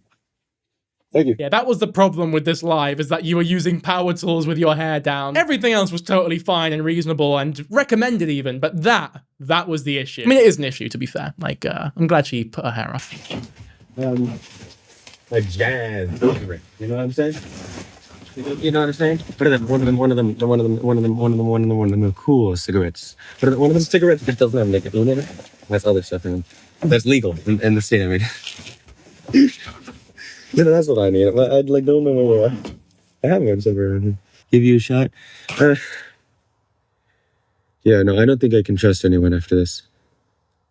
This was really, really seriously, Shut the fuck up, you whiny, soppy twat. We're ending the video there. By the way, there is so much more to talk about in regards to Lexity, Lexity on Instagram, Anastasia, whatever you want to call her, this fucking gremlin, right? There is a lot to talk about. But with all that being said, I've been recording for over 3 hours now. My camera's starting to overheat. I'm worried for the well-being of my editor, Naz, who has to comb through all this fucking footage. And I also don't want you guys to wait too long for a new video. So what I might do is, maybe I'll do a part 2. I can do a part 2 with all the other stuff after this. If you guys are interested, definitely let me know in the comments if you'd like something like that. For now, though, I think we're going to end it. I mean, the fact that we've only gone through like half after all this time, I mean, it really goes to show just how much shit there is about this lady. But, for now, I think we'll end it there. So, as always, hopefully you all enjoyed the video. If you did, be sure to subscribe to the channel, like the video, and yeah, I'm going to say subscribe again because I want to thank you for 300k. So if you want to up that number even higher, then hop aboard. I'd love to have you here. Also, for the people who are watching this far ahead, which won't be many of the real ones, I'm thinking I'll probably start a cameo soon. Like the amount of comments I got in the last video talking about like wanting me to start a cameo, I think I'll do it. Should be fun. Seems relatively easy. Way to, you know, make some of you happy or give you something that you want, a wee message or something. So yeah, should be fun. I might do something like that. I might not have it open all the time. I maybe do like limited things just in regards to how busy I am at certain points. Catch you guys in the next one. Bye. If you thought my last video on TikTok's abusive comfort creator, Lexity or Anastasia was bad, then you're going to want to enter the brace position for the next 2 hours or so, because this video here is going to be a real bloody doozy. Because today we're going to be going over every other victim of hers, including the pregnant woman that she got arrested for physically assaulting. Before that though, be sure to subscribe to the channel. I got a bunch of you commenting on my last video, basically begging me to not buzz my hair off next year. So I'll tell you what, yeah, when this video comes out, I'll put a story up on my Instagram with a wee poll asking whether or not I should do it. And I'm not even joking you, that will be the deciding factor. It'll be in the description if you want to find it, so if you care about that at all, then give it a vote, yeah? I love allowing thousands of strangers to make life-altering decisions for me. For now though, get subscribed and let's have a look at this video by Lexity about apologies. So the word sorry isn't even close to what an apology is, and just saying the word sorry outside of understanding why someone was hurt and promising to do better in the future. So just to be clear, this is a video of Anastasia saying a bunch of phrases that she thinks people use when they're not actually sorry, but want to sort of, I guess, give the facade of being sorry. But the funny thing about it is, I swear to God, later on in this video, you'll see that she uses like every one of these phrases. I see later on, I bet she's already, you know what, let's just hear her out and let's actually listen to what these terms are. I'll tell you a couple things that aren't apologies. I'm so sorry I'm such a terrible person. I'm so sorry I didn't know everything. I'm so sorry you made me do that. None of those are apologies, okay? Yeah, I mean, that's exactly what happened when she yelled at Marcella's face for hours on end. In her own house, mind you. And then at the end of it all was like, well, yeah, sorry, but it was kind of her fault. Which, look, if you don't know anything I'm talking about or who Marcella is, I would recommend you go watch my last video on this, lassie, because yes, I have made 2 now. This obviously being the second. I don't know why you'd be watching this one if you've not seen the last one, but it is rather important for context. But, you know, I can't make you do anything at the end of the day. If you want to stick with this one and not watch the other one, then fair fucks. You know, do your thing. You take responsibility for your part in getting them hurt, and you promise to do better in the future. Anything outside of that isn't a fucking apology, okay? And saying the word sorry outside of understanding how someone was hurt and promising to do better means nothing. You know what it is, right?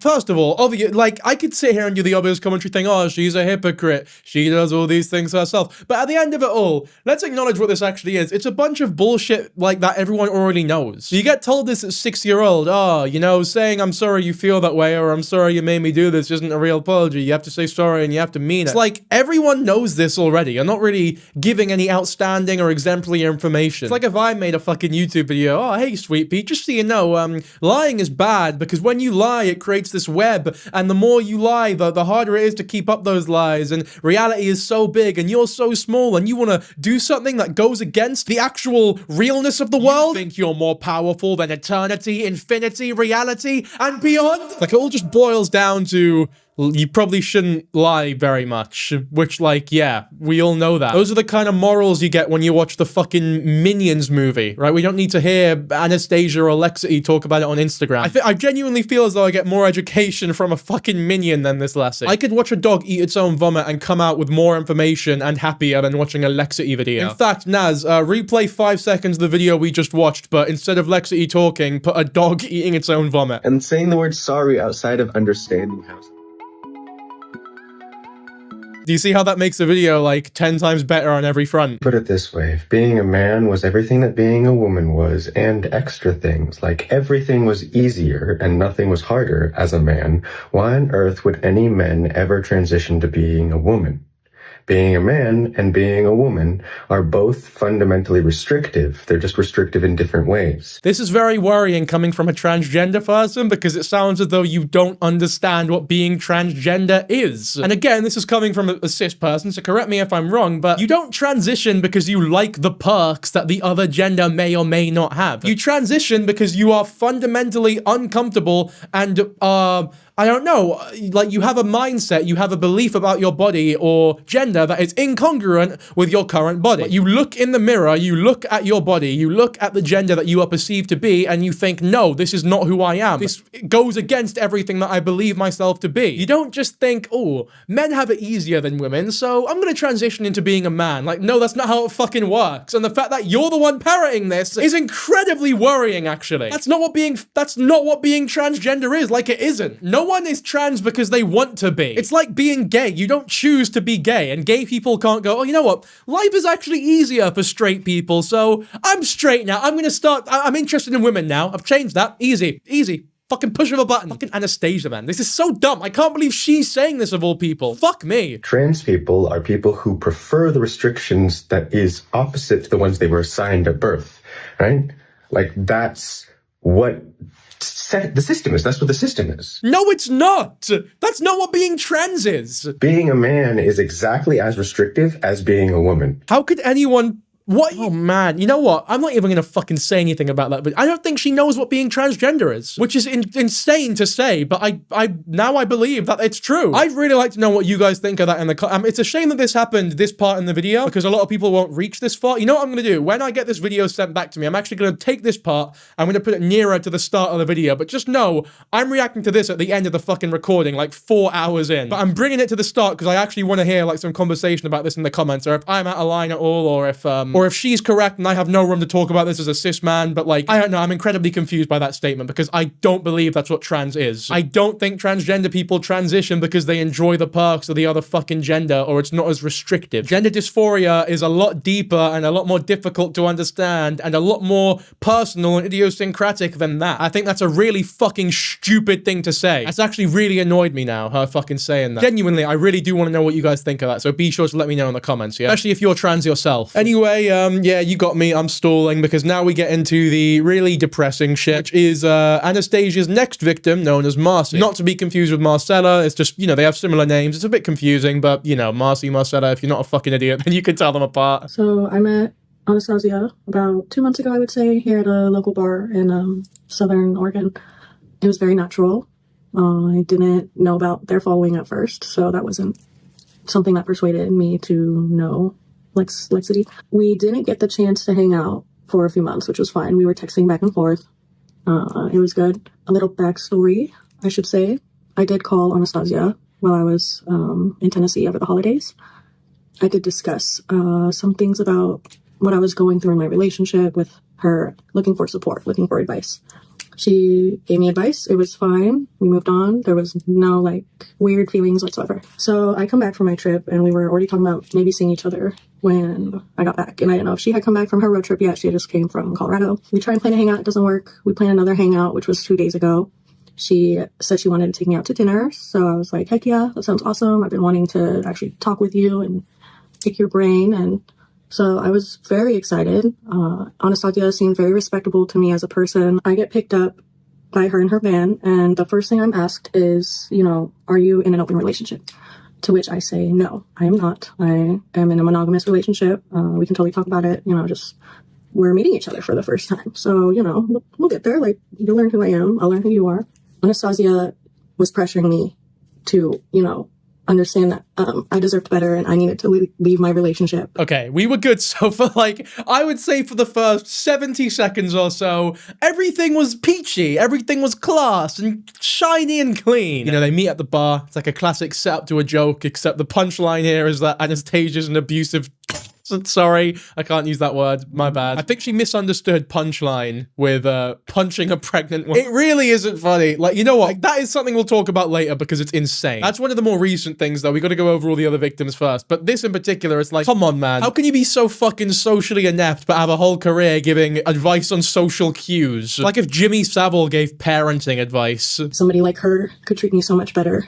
And that, you know, I'm obviously a submissive woman that needs a dominant mommy to take care of her. If you compiled every nice guy and every nice girl's like subreddit post into one fucking human being, it would be Lexity. Like she follows every single one to a T. Like the love bombing to start off with, and then something goes wrong. Fuck you, you fucking piece of shit. And then maybe going back to the love bombing and then fucking getting really annoyed when you're sick of her shit, basically. Oh, I think you're great. I think you're beautiful. I think you're amazing. Oh, thank you so much, but I'm in a monogamous relationship. Yeah, well, fuck you. You're ugly. I didn't like you. As to be fair, she's not done that yet. So we'll give her some credit. All she said is, you know, you should break up despite me not knowing you or your partner at all. You know what I love as well is that like in the last video, she was constantly going on about how like she doesn't need a relationship, even though she gets approached by so many people and she could easily find one like that if she wanted to. But then here she is like begging some random person that they met at a bar like once or twice to leave their fucking relationship because they can treat them better or some dumb shit. Like it's like you're not being sly here. But unfortunately, because I was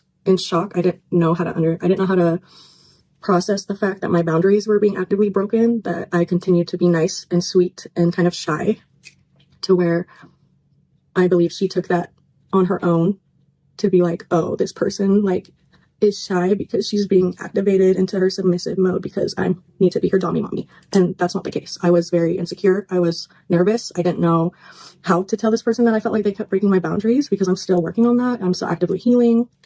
So I people pleased Anastasia, and I would just like giggle at her like questions, and she was very intense with the like, why are you even with him?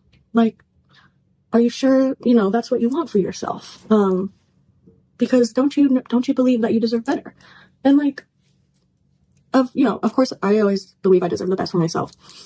But it was hard to be like, yo, like, this is my life, though. Like, you don't get to just come in here and tell me what I've been doing wrong in my own life here. Like, just because I gave a small indicator that I needed some friends because I was going through a hard time in a relationship situation. You know, that's not fair to me. So after dinner, we're walking to the park. And I love platonic affection. I love hugging. I'm gearing up heavy for the big but at the end of that. So here's a boundary. How the fuck has Anastasia managed to break this one then? Because already it's like the classic thing of, oh, you're flirting with someone and they're not telling you to fuck off, but it's very obvious that they're uncomfortable with your advancements, right? But because they're not actively telling you to fuck off and that you're a piece of shit and that they're very uncomfortable by your presence, you take that as, oh, nice. Reciprocated. You're off to the park? Well, I'm invited, because my love is requited. Love makes her intentions seem way too fucking pure here. She's just a mug. I hugged Anastasia, and it was nice. It was a really good hug. But from like the hug on, I felt like she was really pressuring me to be romantic or sexual with her. She gave me her nice jacket. It was really warm. We went on the bench. in front of this pond to talk and just sit and digest. And Anastasia was trying to kiss me. I was kind of trying to pull away and just not give in to that. And then next thing I know, Anastasia is groping my breast. Fucking hell. Like, Jesus Christ. I get flirting is all about sort of plausible deniability and sort of maybe like upping the temperature slightly. But first of all, that should have ended hours ago. If you're a normal person and you're trying to flirt with someone, right? Maybe you start off with a suggestive comment or so. And if they seem into it, then you ramp it up slightly. Maybe a touch on the back or some shit like that, right? But if your first suggestive comment gets a very like clear dismissal from them, you stop there. You stop there. You keep it platonic. Or if your only intention was to like get something sexual out of it for some reason, then you fuck off. And you probably shouldn't have even been there to begin with. I say probably. You shouldn't have even been there to begin with. When you make that first move and they dismiss it and they're clearly not interested, but you still choose to ramp up, that's sexual assault. You know, that's when it goes from consensual, fun, flirty times to sexual assault. Or at the very least, sexual harassment. Although this is groping, like this is sexual assault, this. You know, she made the comment about I could treat you better. That was dismissed, right? Maybe not in the most clear way, but she wasn't into it, right? And the only way Anastasia would see Marcy as being interested in that comment is if she was willingly deluding herself into thinking so, right? Because she thinks she's this fucking, like, I don't know, highly desirable being. But yeah, there's no way she's not interested in me. She must love that I want to be with her and that I want her to break up with her fucking man despite not knowing me at all. However, despite that dismissal, she still went in for a kiss, right? That's sexual harassment already. And then the kiss has been denied. You don't ramp it up further. It's like, maybe you misunderstood the first contextual clue. Now that the kiss has been denied, it's been swerved, she was not comfortable with it, you know, okay, here's where it ends. When you take it one further up from there, in the fucking park of all places, like you're doing textbook sexual assault. Because it's like, even if she did reciprocate the kiss and it was a really great, lovely moment or whatever, that would still be really fucking, that's like 10 steps further up from what the next step should be. Because you're in the fucking park and you don't know this woman. That's like taking your first steps and then going on a marathon at like fucking 3 years old. But that's all irrelevant anyway, because she wasn't even interested in the kiss. So it is just fucking, you know what? It is disgusting. You know, I know I'm being like loud and exasperated in these videos, but it is fucking disgusting what she's just done there. And I know there's not really any direct evidence yet, but she does go on to admit that the groping did take place. Like, let's not get it twisted here. She was extremely abusive when it came to Marcella and is now sexually assaulting Marcy. There's no two ways about it, man. That's exactly what this is. And there's still more to this video as well, so it gets a lot worse. And I froze because I didn't know what the fuck to do. I'm a non-confrontational person. I want to be nice more than I want to be mean, so that kind of gets me into trouble sometimes because I have a hard time being like, hey, that wasn't okay. And unfortunately, I didn't do that in that moment. So the evening continued. We got into her van. She went and got me a vape, which I'm very thankful for. I was very stressed out because I didn't have my vape with me. I'm very grateful for that. But let's not let that sugarcoat what else happened. I'm glad I had that vape so I could get my brain together to figure out what I needed to do. Because I didn't want to disrespect Anastasia.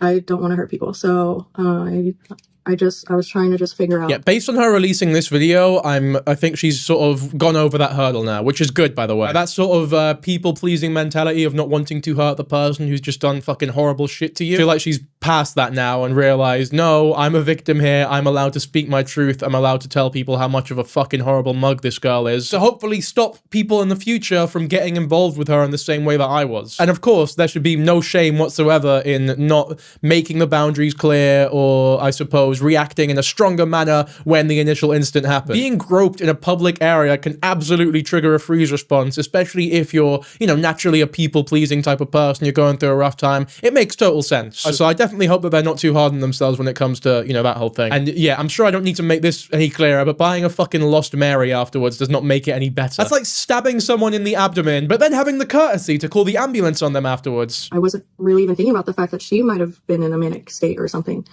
And so we are in her van. We are on the freeway now. Anastasia's still kind of like talking to me about if I'm happy in my relationship, if I'm sure that's what I want.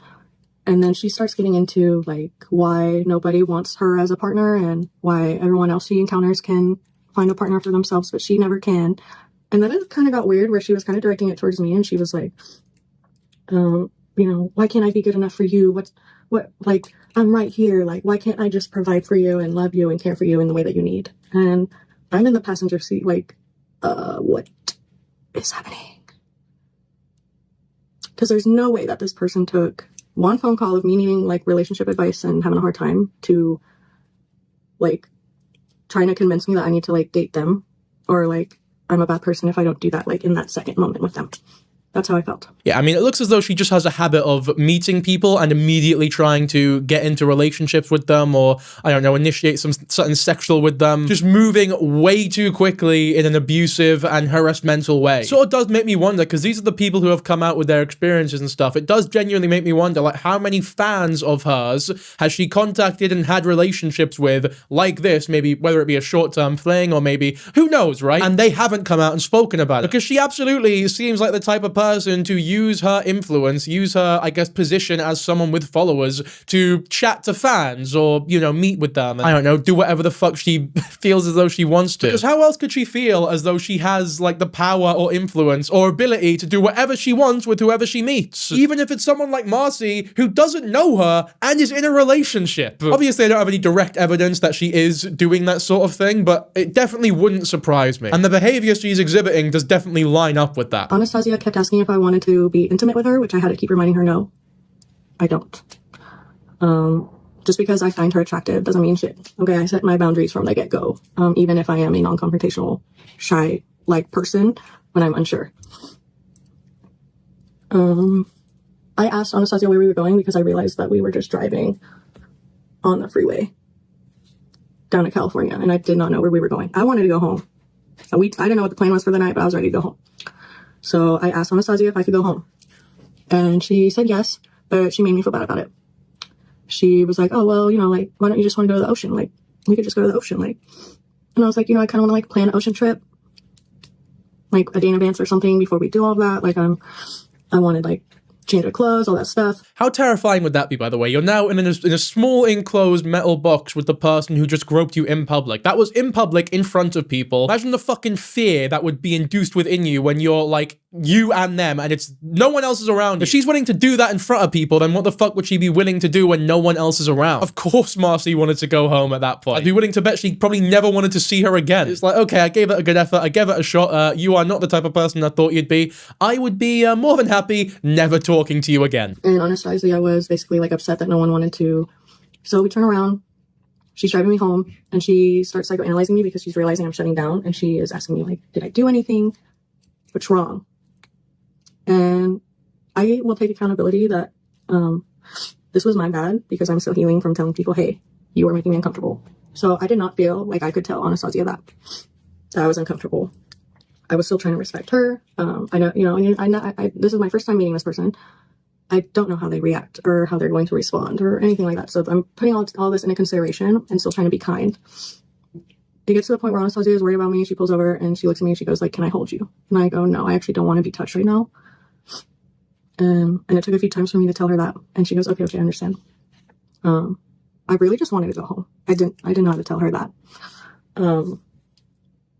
So we're going home. Where she's driving to drop me off, and she's kind of, like, making me feel weird about it. She is, like, basically cold shouldering me, it felt like, where it was like she was like, what's wrong, blah, blah, blah, blah, blah. We get back to where I'm getting dropped off. And Anastasia is upset that I'm going back to my boyfriend's house and not staying with her. And she tells me, basically, like, I just can't believe you're going with him and not with me. And I was like, and I started crying in front of her. And I was like, hey, dude, I just needed a friend tonight. I'm going through my own things as well. And I'm very sorry if I put any of those onto you that made you feel like I need that much saving, because I don't. But I appreciate you, and I understand where you're coming from. And I appreciate the concern. But unfortunately, it didn't end the way I thought it would. I still felt like I was in the wrong because Lexity was butthurt. And I couldn't understand why. And I kind of told Anastasia, like, we would just talk about it later.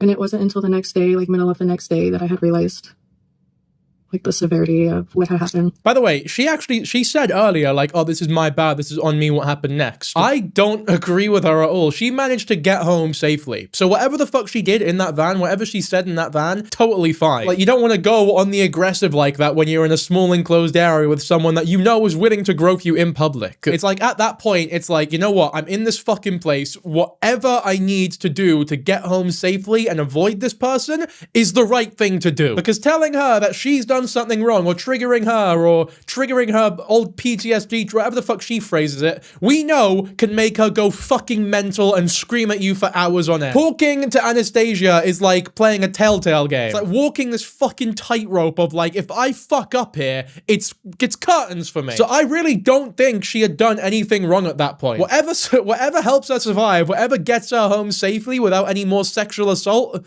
is totally fine. But all I'm trying to get across here is that I really don't think she has anything to be ashamed of here. Still feel really disgusted. I feel used. I feel like I can't trust myself right now or anybody else. I don't want to cause harm to Anastasia or anybody, like I said, but it is important to also talk about these things because I still feel bad because I can understand like the concern Anastasia may have had for me and my relationship, but at the end of the day, I'm ashamed of her. Yeah, she wasn't fucking concerned at all. She has this habitual knack for finding people who are in, like, I guess, for lack of a better word, weaker positions than her. And what I mean by that is people who are lower when it comes to, like, power imbalances, right? So with Marcella, for example, it was someone who was a fan. Immediately, there's a power imbalance. And then with Marcy, there's a dynamic there where she is struggling, and Anastasia knows that she is struggling. It was she's struggling so much that she was willing to talk to a stranger about how much she was struggling. So in Anastasia's mind, she's like, oh, here's someone who's going through something that I can maybe exploit because they might not be in the right mental state to tell me to fuck off, essentially. Like, it's like, yeah, she's a completely abusive, exploitative fucking arsehole. I don't think there was any genuine care from her to Marcy here. And again, it would be one thing if this was the one and only victim. Maybe it was just, her being so shit socially that she accidentally sexually assaulted someone. But no, it really is a pattern of behavior. Like, I know it's like that is a term that might be overly used on commentary YouTube, but I really can't think of a better way to describe what Anastasia is doing here. Now, we'll go over the rest of what Marcy has to say about this whole thing, as well as proof that the groping actually did take place, but I want to make it clear that luckily things do seem to be looking a bit better for her nowadays. I want to come here and say thank you for your support. It has helped me to calm down and start moving on and take a break from the screen. At the end of the day, I hope Lexity gets the help that she needs, and I will continue healing myself and look into where I need to strengthen my own boundaries. I have therapy tomorrow, so I can talk about all of this too. Thank you for being here for me. Thank you, thank you, thank you. Oh my god, there's some terminally online shit in these comments, by the way. Yep, this seals the deal for me. She's an egotistical narcissist dealing with manic symptoms and has crossed too many boundaries. This is sexual assault. This is disgusting. Wishing you the best. Like, the most reasonable and, like, I don't know, factual comment ever. Like, that's completely correct. I don't know how you can argue with that. Hey, as someone with NPD and as an abuse victim that developed NPD due to being abused, you are being ableist. You can criticize an abuser without insulting mentally ill people, those with NPD and bipolar disorder. It's like, first of all, that original comment did not mention bipolar at all. I'm pretty sure that people with BPD don't even experience mania, and that's like, a misconception. Correct me if I'm wrong, but I'm pretty sure that's the case. And labeling someone as a narcissist does not necessarily mean that you're like psycho-analyzing them into having actual NPD. It's like how being depressed doesn't mean that you actually have depression. This comment hit the nail on the head, to be fair. Your safest bet while in the vehicle and they are driving and emotionally charged is to placate them. You are correct that you don't know how they would react. Acknowledging a fawn response after the fact can make you feel bad, but it's a mechanism to help keep you safe. Fawning in that car kept you safer than betting on telling them the truth. That's absolute facts, because we know that Marcella, when she said something that, Anastasia didn't like, even though it was completely reasonable, she went off the fucking rails. If that happened in the vehicle that she was driving, who knows what would have went down. Here's a weak photo here as well, just to prove that they actually did meet. And then, like, look at these fucking messages where, like, she's calling her baby and shit, which, like, I understand that is a thing that happens in platonic female relationships or friendships and shit, but knowing that, Anastasia was looking at her or viewing her in that way, like a sexual way, it's not platonic anymore. anymore. Like, it's just fucking weird. Because you know that she had some ulterior motives and intentions behind those messages. And look at this as well. She's like phrased the initial meetup as let's grab food or something. Like, she's totally not phrasing it as though she's seeing it as a date. When you know for a fact she saw what they, like, that wee trip they went on as a date. So it's just she was too pussy to actually, you know, say it. She knew that Marcy didn't fucking see her that way. It is like classic 14-year-old nice guy / nice girl's behavior. And here we go. This is interesting. This is Lexity admitting to grabbing Marcy's boob on live. She said last night that she's super into me on, like, are you kidding me? I fucking did grab her boob, but also like she grabbed a lot of parts of me, and like that was I asked if that was okay. That was consensual. I grabbed her boob, but she also touched me. I mean, she made it clear in that video that she likes platonic sort of, that she likes physical touch platonically. I don't know if Lexity considers a fucking hug to be on the same level as literally groping someone's, like, breasts or whatever. It's also extremely worrying that she considers asking if it was okay on the same level as consenting. It's very interesting that it wasn't like, oh, I asked her if it was okay, and she said, yeah, go ahead. It was just, I asked her if it was okay. It was consensual. When, like, no, that's not how consent works. I asked her if it was okay, so we're good, right? All right, well, what did she say to that, though? Well, it was consensual, but things, you know, imaginably they get much, much worse. Are they saying that? Yeah, I know, but that's okay. You're saying that, actually. See, you're the one who's saying that, because, like, the way rumors work is if you spread a rumor, you actually are the one spreading the rumor at a certain point. But, like, yeah. I mean, again, this is like really actually philosophically quite intellectually capable conversation that we're getting right here. The thing is, if you spread a rumor, then you are actually the one spreading the rumor. Oh, man. I can see why you have a fucking career. This is incredible commentary. What the fuck am I even doing here? This should not be funny at all. Why are you sexaloo? Sorry, I'm sorry. But like, come on now. Why are you sexist as sualt that's called? It is an excellent question, but fucking like, how can you be that horrible at spelling, man? It's not true. Well, I didn't though.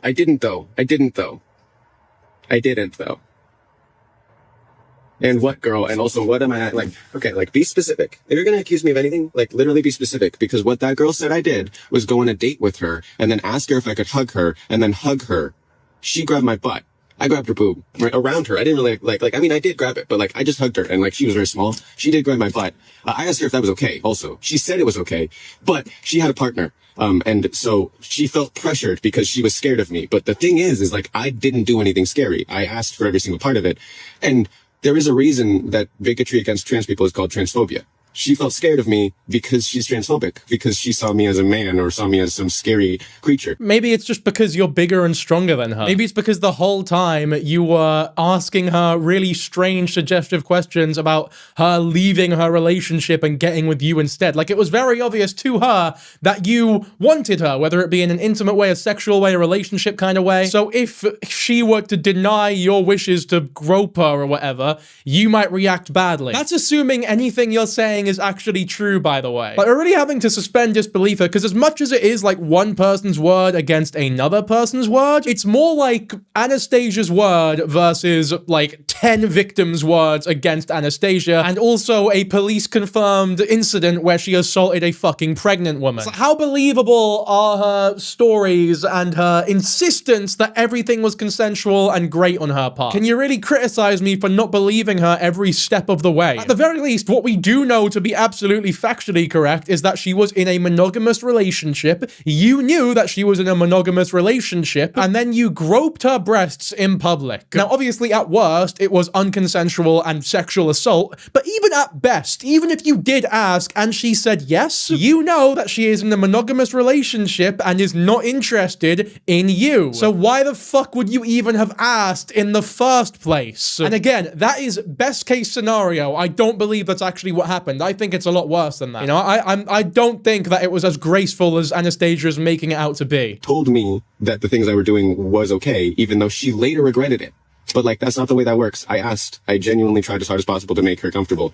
And the reality is like, She invited me to a park. Right? She invited me on a date to a restaurant. And then we went after that. I was like, hey, what do you want to do? And she was like, I want to walk through a park in the middle of the night at like 12 o'clock at night. Okay, hang on. Let's have a look at the messages real quick. Interesting that it looks like from these text messages, you were the one who initiated the, I don't know, the meetup, date, whatever the fuck you saw it as. Yeah, look, this is clearly you saying I'm in redacted right now, actually. We should go do something today. Maybe grab food or something. And you called her baby and asked to take her out to dinner tonight. So no, she was not the one who initiated. It was clearly you. And this is what I mean. Like, if you're so willing to lie about something so easily disprovable, then why the fuck should I believe you when you say that it was all completely consensual? Especially when you've shown no, like, initiative or, I guess, ability to do anything of the sort previously or in the future. It's like, who do I believe here? The victim whose story lines up with every other victim's, or the person who recently got done for assaulting a pregnant woman and abusing multiple people with very precarious and intentional power dynamics involved? Now, obviously, there's a limit to that, right? Not every single story, you're not allowed to just sort of go online and make up a story and immediately be believed, right? Because that is shitty, right? You can't just immediately believe everything that is said about a person just because you do not like them. But that is not what I'm doing here. I'm not just believing blindly what the victim is saying about Anastasia, right? There is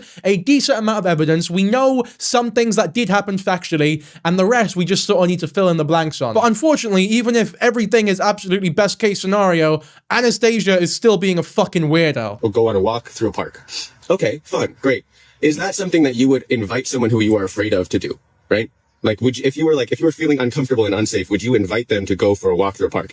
Which I was pretty reluctant to do, not because I was afraid of her or anything, but just because it was cold, you know? And then I asked for consent for every single part of every single thing that happened, for which she was incredibly flirtatious. She regretted it because she had a partner, and her staying with her partner was her living situation, right? Like, that's like she needed her partner to be with her, otherwise she didn't have anywhere to live. So she regretted cheating on her partner with me after the fact, because it meant that she wasn't going to have a place to live.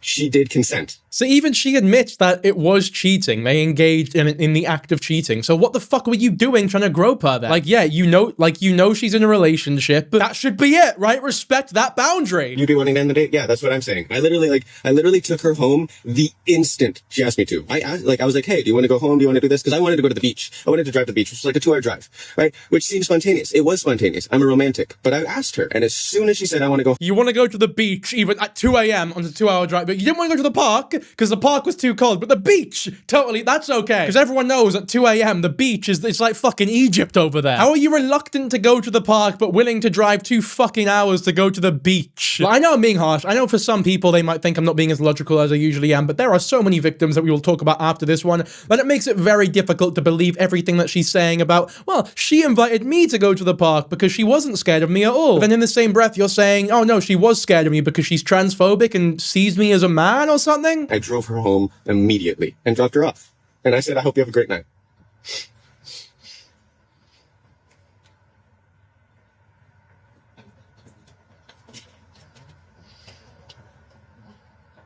Is there a reason you're ignoring all my comments? I don't know. What did you say? Am I responding to any comments? The blackout drunk girl who sexually assaulted me, you mean? Yeah, Haley sexually assaulted me. Haley sexually assaulted me, and because she's drunk, she decided that she gets to accuse me of sexually assaulting her. Oh god, okay, so Haley, we'll talk about Haley later. That's about 2 victims away, unfortunately. But don't worry, we will get to her later. That's a whole other story, as I'm sure, you can tell. Also, I've just noticed she has a fucking dog with her, which is worrying, to say the least, considering what we learned about her relationship with dogs in the last video and what she thinks is appropriate to do around them. We better hope she has no fucking alcohol in that gaff, because also, half the comment section in my last video was just talking about how it's actually okay to feed horses beer, which, like, yeah, very interesting. Like, admittedly, I'm very interested in that, and it was very sort of eye-opening for me. I didn't know about that, and I appreciate all the horse people telling me about that. But at the same time, after the first 100 or so comments telling me that it was a thing that happens, I got the memo at that point, right? So I need to be really careful not to make mistakes in these videos, because I know I'm not going to get 1 or 2 comments correcting me. It will be the entire fucking comment section, no matter how pedantic the mistake that I make actually is. Not the way it works. Yeah, drunk people can't consent, but they can sexually assault people. Like, fuck off. Yeah, we're done talking about this anyways. Yeah, no, I mean, like, the reality is I know what the truth is. And there's no legal, like anything against me. There's no real anything against me. There is literally just fucking rumors, right? Rumors that if you pay any attention to, they fucking disappear like smoke, because there's actually nothing. I didn't do anything. Okay?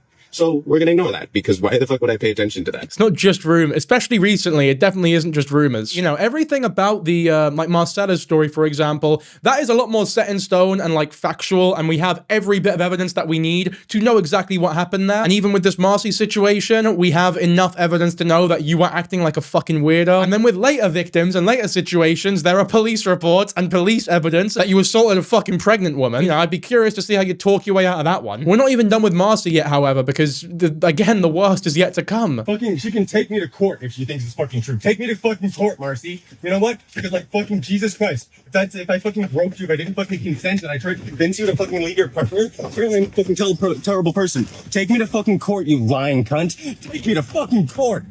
Do it. Do it. Fucking call the cops, because I know I will win and you will fucking get arrested for fucking false allegations, because that is not fucking true. And I have no fucking idea why my fucking friends would use me like this, but apparently they want to. Just fucking use the fact that I'm successful by fucking manipulating me. Are you fucking kidding me? I asked. God damn it. And you know what? Yeah, I am angry. You would be angry if someone had fucking accused you of sexual assault too. Okay? You would be too. Especially if you, fuck you. This is not helping at all? I don't care!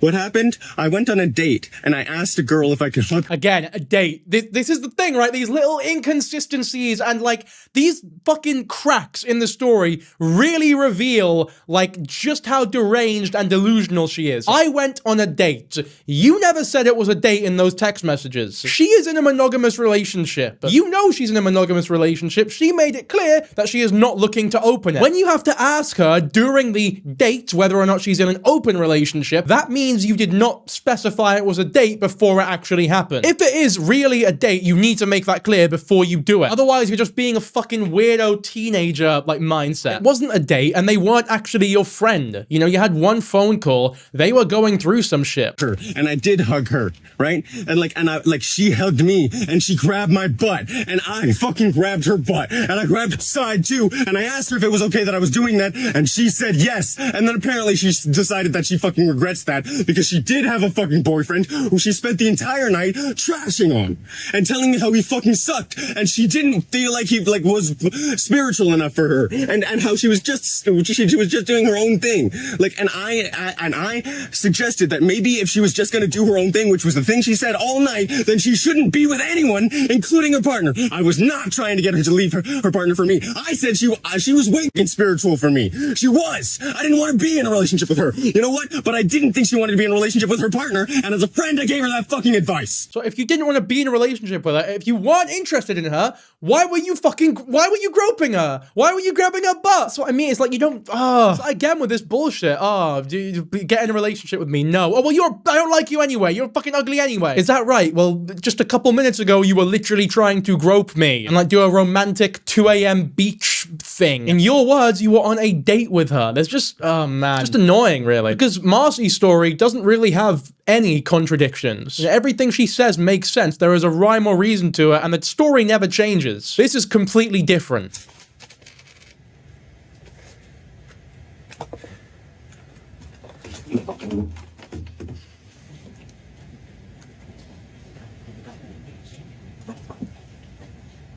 You know Marcy personally? You know Marcy personally? Good. Marcy just got kicked out of a house that, like, they won't let her back because she is crazy. She has fucking BPD, and she is fucking abusive. She is abusive. Hey? Like, yeah, she's my friend, but she's abusive. What do you mean she's your friend? What, you still think she's your friend? What the fuck is actually going on? What do you mean she's your friend, but you're going on about her like this? You're telling her to meet you in court. You're calling her what do you mean she's your friend? You know what? Now I'm more confused than anything. I genuinely don't know what to make of that. What, you still consider her to be your friend after all this? So according to you, she is falsely accusing you of sexual assault, but she's your friend still. If someone was falsely accusing me of sexual assault, I don't think I would consider them a friend. I don't know, maybe that's just me.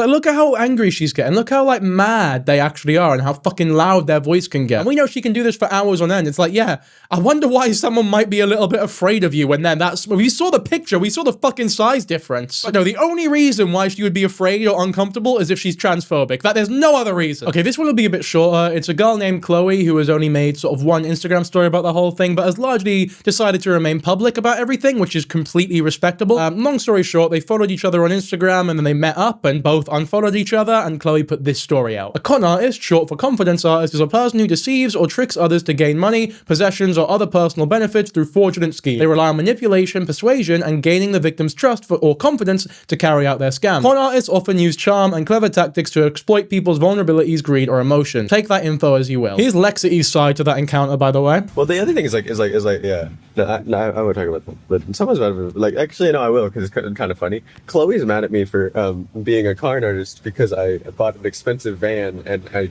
took her out to dinner, which is like, I mean, yeah, I did a nice thing for you, and also the van's not a secret. Benjamin's still busy, yeah. Chloe's mad at you for having a van and look, again, it's like Chloe said, I guess make of that what you will. That's really all there is to say about Chloe. And next comes Haley, who was spoken about slightly in those clips about Marcy, but we're gonna hear from Haley directly now. That we could hang out. Essentially, I met Anastasia on her stream. She ended up following me on Instagram. She told me that we could hang out. I told her I would teach her to skin an animal and some of the taxidermy process. She told me it would take 2 weeks for her to get to me to visit. She showed up in 2 days, which really, really made me nervous. I already had plans that day to hang out with some other friends as well. It made me really nervous. I'm a recovering alcoholic. I did start drinking immediately when she told me that. It's my fault, not her fault that I started drinking. So by the time she got here, I was already really drunk. And I had missed her call when she got here about twice. And I could tell she was getting upset. She sent me a bunch of messages. She's like, how am I supposed to get in? If you're not going to let me in, how am I supposed to see you? Are you going to let me in, or am I leaving? Am I leaving town? And I'm like, no, I'm like, come on, like, I'm going to try to help you find the place. I'm sorry. She found the place. We go inside. At this point, I am pretty much blacked out entirely. That's where, like, the night, like, ends for me, unfortunately, and picks up again a little bit later at a very scary, frightening, confusing time to wake up. That's what I'm about to talk about. Yeah, so essentially the photo that was taken, my girlfriend, Sky, took that photo, and I am completely blacked out drunk. I didn't even know the photo was taken until about a week. Okay, let's get you that photo now, just so that you know what she's talking about. Here it is here. You've got Haley and Anastasia. We'll let the video keep playing on now. So fast forward, I wake up on the couch, and Anastasia has her head on my lap. And she's, like, sniffing my crotch. I hear her, like, sniffing my crotch. Her head is on my lap, and her hand is, like, on my crotch, like, sort of, like, moving around a little bit. And I'm, like, what is happening? Because the last thing I remember was her, like, getting here, and I was just showing her, like, the stuff on my makeup desk. So I get up to go smoke some weed, and she gets behind me, and she's, like, caressing my back. She's like, you have such soft, smooth skin. Like, you're giving me such mixed signals, baby. Like, what are we going to do? And I'm like, I don't know. I have a girlfriend. And it just goes back and forth for a while. She goes, like, this to kiss me, and I go, like, back like this, because I don't know that we've already apparently kissed before when I was blackout drunk. And this is where the van comment comes in, where I make a stupid joke about how I stole your van, even though I'm right next to her the whole time. And she insults me to my face. I already wrote about that on Reddit. I really don't feel like talking about it again. We'll have a look at that Reddit post later, of course, but just to make some things clear, Lexity showing up and her already being blackout drunk, you can't really blame that on Lexity. Like, yeah, she showed up a lot earlier than she said she would do. Obviously, that seems a little bit pushy, seems a little bit like she's desperate to sort of meet these people, but I think it would be unfair to pin her being blackout drunk on Anastasia. Because if someone who's blackout drunk tries to kiss you, and you're stone cold sober, especially if you're not, if it's your first time meeting especially, it's like, you have a responsibility, like a moral obligation, in my opinion, to swerve it, deny it, and get them some help. It doesn't fucking matter that they're the ones initiating it, because they're blackout drunk and you're stone cold sober. And you should know that, especially as an influencer who has this sort of power imbalance over her to begin with, especially when her girlfriend is in the fucking house with you. Now, if Lexity was the one who initiated that kiss, then it's even more fucked up, for obvious reasons. Because once again, that is sexual assault. You are engaging in intimacy sexually with someone who is literally unable to consent. And when she sort of woke up from her drunk state or whatever, and Lexity is allegedly still trying to like rub up on her and kiss her and shit, and a few moments before that was sort of rubbing on her crotch region, I don't know, it definitely doesn't paint nice signals as to who initiated. But again, this is one of those situations where even the best case scenario, Anastasia is still in the wrong. But I told her she had to sleep on the couch because she really upset me and hurt my feelings. I woke up the next day, I was vomiting, she starts screaming. And she gets mad that I make a joke and I say the word prostitution on her stream, and she insists that I said it on purpose to get her stream banned, which I definitely did not. Would not do that. I apologize profusely, and she does not care. I blocked her, and she started saying that I was trying to stab her or harass her. Not true. She was saying that I sexually harassed her on the phone call. How can I be the one sexually harassing you when you are flashing me your tits and your dick on the video call and I'm sexually harassing you? I fucking generally don't understand. I ended up finding out that Anastasia says that while I was blackout drunk, she sucked on my boobs, and I don't remember this happening at all. Kissing, making out, and she sucked on my boobs. She said that I did that to her as well. I just don't think that I would. It could be a lie. When I found that out, I did start crying. I was just thinking about that and how that happened, and immediately after that, she insulted me to my face. Okay, a lot to unpack there. First of all, we'll go over the clips of what Anastasia sort of claimed happened later on, like, because there's a lot of it. She went fucking mental at this story. I mean, if we thought the last... It genuinely just... It gets worse and worse, every victim. I ended up finding out that Anastasia says that while I was blackout drunk,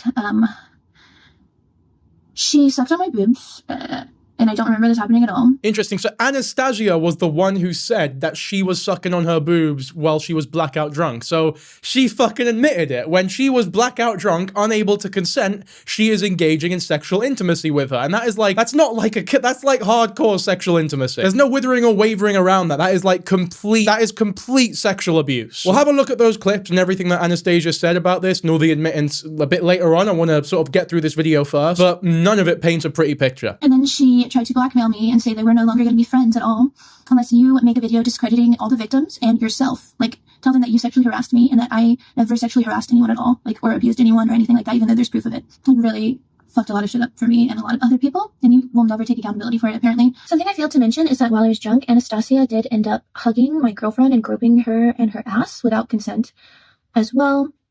When I was crying, after she insulted me to my face and told me that my face is disgusting and that my jaw is too big. I was crying and shaking, and I ended up saying that I really want to hug my mother and my father because I'm originally from North Carolina and I moved here when I was 18. I just turned 26. And when I said that, she wrapped her arms around me and she said, "Yeah, I'm mommy and daddy." And I'm like, "No, I'm talking about like my parents. I want to hug my parents." She also asked my partner if we could all have a threesome. Just found out what happened to me. I asked Anastasia about it, and I felt like she would only give me information if I phrased it in a way that was like, "Oh, I'm interested," or "Oh, tell me more because I like it." So that's what I did, and that's how I got the information out of her. I asked her what happened and like all of that. Gathering information. Yeah, and no doubt Anastasia took that as, oh, she was into it. Look, here's proof she was into it because she was asking all like sexually or whatever. And it's like, no, she was doing what she had to do to get the information of what actually happened because she couldn't fucking remember any of it. Again, she doesn't really have anything to be ashamed of there. Like, I believe her when she says that. Obviously, she feels violated as fuck and she wants to know what happened to her. Anastasia was also love bombing me when I woke up and she was on my lap. She was saying that she was in love with me, that she loves me, that I'm everything she's ever wanted. She told me last time I talked to her that she wanted me to personally tattoo my first name on the back of her calf. And I do think that she was getting upset that I was rejecting her advances when I was sober again and in my right mind and not blackout drunk, because it's almost like I didn't want to do that in the first place. And it's almost like if you're sober, Anastasia, it's almost like I can't consent if you know I'm blackout drunk. You said that you didn't know I was that drunk when things started, but when I'm drunk, you know I'm drunk. I'm a fucking alcoholic. I think me rejecting her advances, plus the like snarky, haha, I stole your van comment, both of those things really upset her and made her blow up at me and scream in my face even more when she was insulting me, which is very fucking terrifying, by the way. I'm sure you've all seen her scream. Another thing is that anytime I would have a disagreement with Anastasia, she would completely disregard everything I was saying to her. She would look at me and she would scream, "Stop bratting. You're bratting right now, stop bratting." Even though I've told her multiple times that I'm not a submissive. When I told her that, she said, "That's not true. You just need I know what you need. You just need a mommy like me. Like I'm mommy and daddy." She said that to me twice. She was, essentially like disregarding like my preferences and trying to, I guess because she likes how I look or like wanted to have sex with me, that she wanted me to be submissive to her in the way that she wanted to, even though I'm not submissive at all. She also told me that because she is a trans woman and a minority, that all cis women should be submissive to her because she's a trans minority, regardless of their preference. Yeah, she definitely seems to like using her sort of transgender identity as a weapon against people when it's convenient for her. Now, there's a lot in that video, of course. I feel like everything will become clearer when we actually have a look at the stuff that happened before and after, both on her end and Lexity's end. So let's do that, right? So this message here, as well as this message here, is absolute proof of the fucking love bombing. She has this horrible habit of meeting people who are fans of hers and immediately using language like this. It is inherently abusive. It's fucking awful. The power imbalances are obvious, blah, blah, blah. We've gone over it so many times because she doesn't stop fucking doing it. So again, at best, it's still really fucking bad. Here's a screenshot here of Anastasia admitting that stuff happened and that they were unclear on what the boundaries were, let alone if they were crossing any. But if you don't know what the boundaries are and you don't know this person and they're drunk and they're a fan of yours, maybe don't risk doing anything. It's just so fucking irresponsible, and it really does seem as though you're just taking advantage of the fact that there's someone who's very easy to, I don't know, manipulate or abuse in front of you. She does it all the time, man. She does. Every one of these fucking victims is like people who are in vulnerable situations that she can just sort of prey upon. It's disgusting. There is a short clip of the live where they first met up, where Haley is drunk as fuck, basically, where for some reason she went live. Like, why would you go live when you first meet? I don't fucking know, man. There's so many things about this woman that befuzzle me.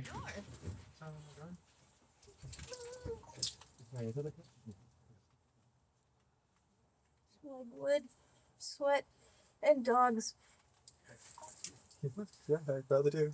You scared the crap out of me. What's going on in here?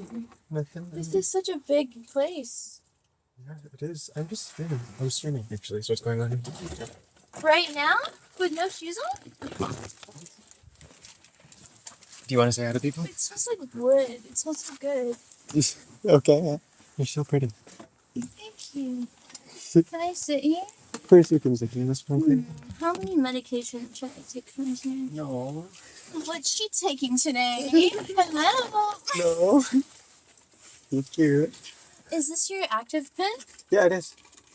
I have 2 active pens because I'm not. Oh, another one. Let's see. I'm not gonna say it out loud, but I will keep this in mind. No, you won't.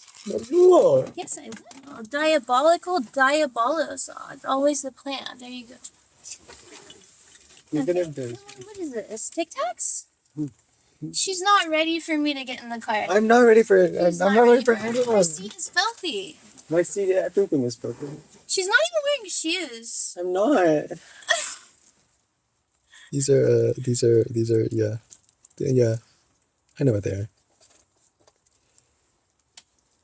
Why does it look bigger on the camera? How does it look bigger on the camera? Why is this being live streamed, the fucking freak? What is this, man? And yet, she doesn't sound sober. Like, she sounds drunk as fuck. You can't even see her either, but like, just the voice itself. But I cut a very long story short. After driving around this entire country trying to find anyone who actually wanted to be there for me through some very difficult times I was going through, I actually found that. See, look, again, this is like, it just sort of confirms everything we've been talking about. This fucking incessant, just strange, really unhealthy behavior where she is literally driving around the fucking country looking for fans of hers that she can make into partners. How the fuck could you possibly victimize yourself in situations like these? It's abhorrent, man. This is objectively fucking strange and deranged behavior from you. You fucking weirdo. You're so weird, man. Like, how can you say that with a straight face and not realize how much of a fucking weirdo you're being? You're driving around looking for viewers to manipulate. This is my house. This is my home. It's my partner's house, but I live here. I actually have a lease here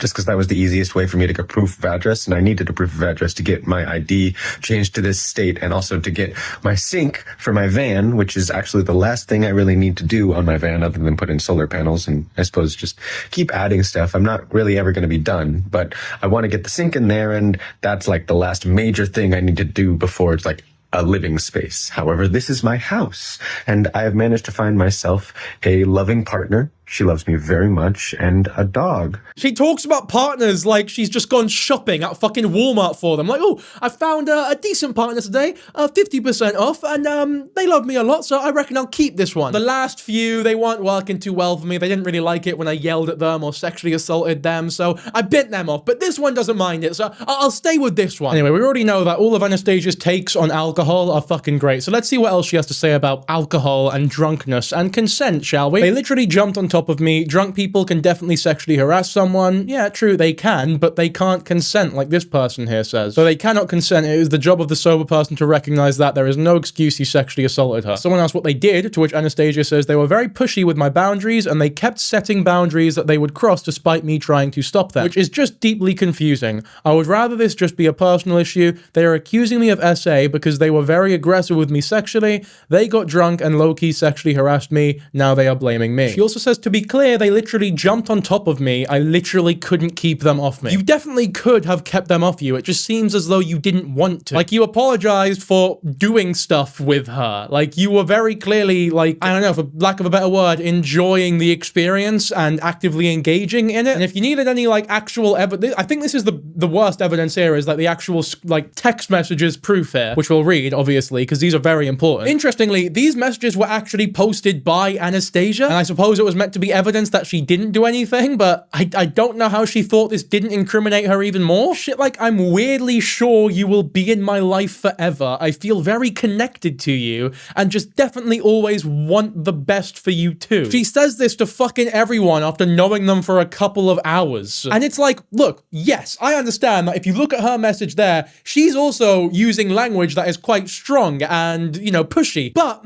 she is a fan. There is a power imbalance here. You should know this by now. Like, you should not be proceeding with, like, the lack of caution that you are constantly. Here we go. I did hug you a lot when you were here, I think. To which she says, you definitely enjoyed touching me. It was hard to keep you off of me, actually. Not that I was complaining. Okay, so she was consenting according to her. And, you know, she actually had the ability to consent because she was completely sober. Yeah, you can definitely tell here that Haley isn't trying to recount this story in, like, a sexy way. It definitely seems as though from the vibe change of the messages that they're genuinely a little bit worried now and are trying to inquire as to, like, what actually happened, but aren't doing it in a sort of interrogative, sort of antagonistic way, because they're actually trying to get the information out of Anya as, I guess, reliably as possible. Like, I'm completely able to believe that. Here we go. Haha, yeah, I heard who kissed who. You kissed me first, I believe, right? The I believe there is pretty fucking important, especially because she can't remember anything. You could just lie about anything. I definitely kissed you first later, though. Okay, so that is an admission of sexual assault. Let's be fucking real here. That's what it is. She's drunk, blackout, she cannot fucking consent. You also asked me to suck on your boob, right? Which any responsible adult, especially when there's such a power imbalance, would have said, no, you're fucking drunk, you have a girlfriend, this is ridiculous. They're admitting it here as well. We made out like a bunch of different times. I started some of them. Did you in fact suck on my boobs? Yes, I did, lol. Also, it occurs to me now that there's not really a charismatic way to say that. They say there was no sex, it was all night. And then she says, you are everything I've ever wanted? She asks, how so? To which she responds with fucking this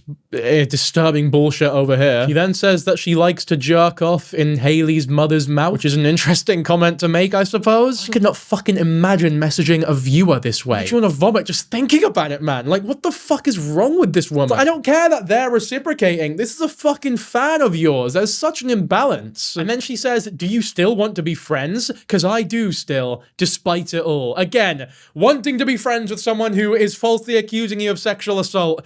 It confuses me. It definitely confuses me. Almost as though they weren't actually lying about it to the extent that you're saying they were. She, unsurprisingly ended up deleting this post where she posted all the fucking screenshots because she realized that she was unintentionally admitting to sexual assault by engaging in you know, sexual activity with someone who was blackout drunk. Just to be clear, I do know that Haley and her partner are in an open relationship, or at least they were at the time. Let's be real here. This girl is speaking to fans of hers who she knows have an interest in her, both both physically, emotionally, whatever, from the content. She then visits them knowing that they are interested in her. She cannot then act surprised when they, I don't know, when they pursue her. This is why you went there. And then you start all the love bomby bullshit and you engage back and you're not complaining and you're clearly enjoying it. And when they're blackout drunk, you still fucking continue it. And we get this very interesting video with a description that you can read whilst it plays, I guess. So you're not gonna like this take, but drunk people can absolutely consent to sex.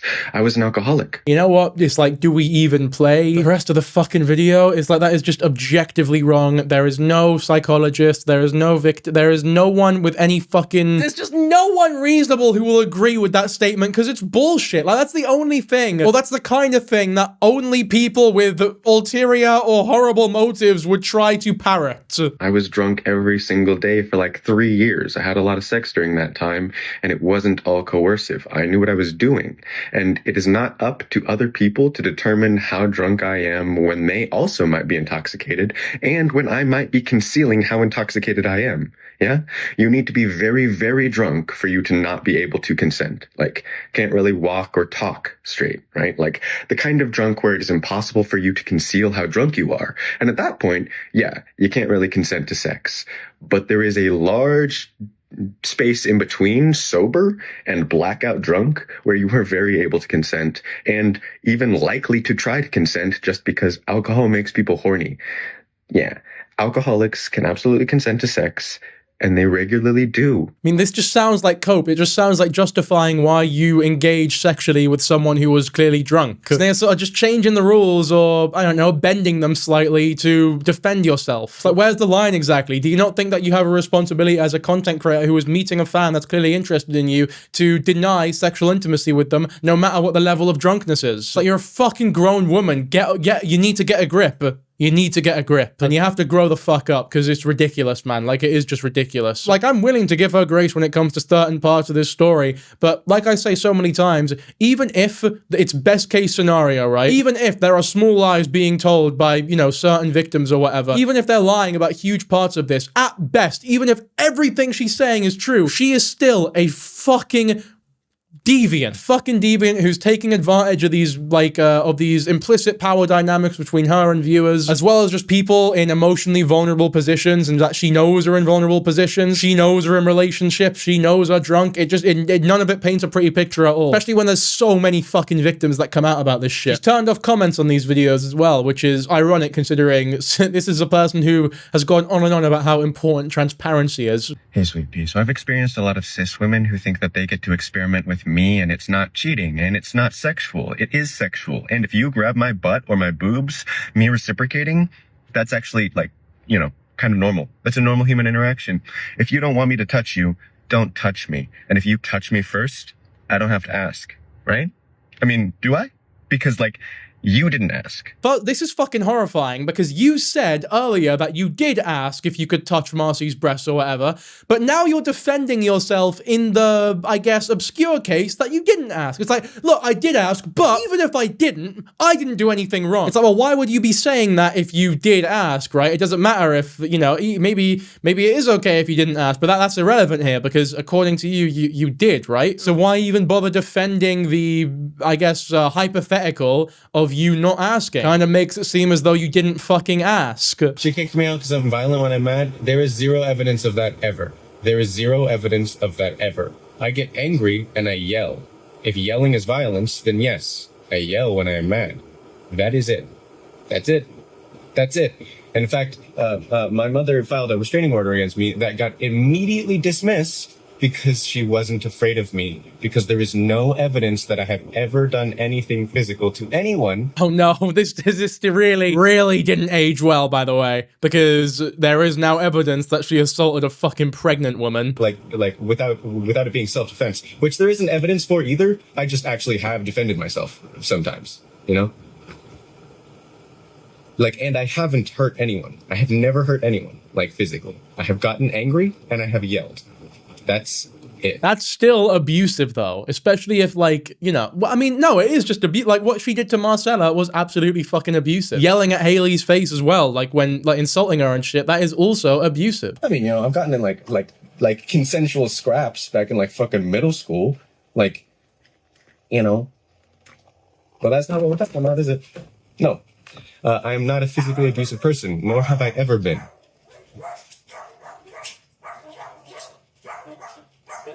And if you believe I am, it's because you're transphobic. There you go. If you believe that she's abusive, that makes you transphobic. Well, you know what? There's no beating that one, you know? No getting around that. That's checkmate for all of us. There's a male person here. There's a male person here. And my partner's dog loves male people. Loves them a lot.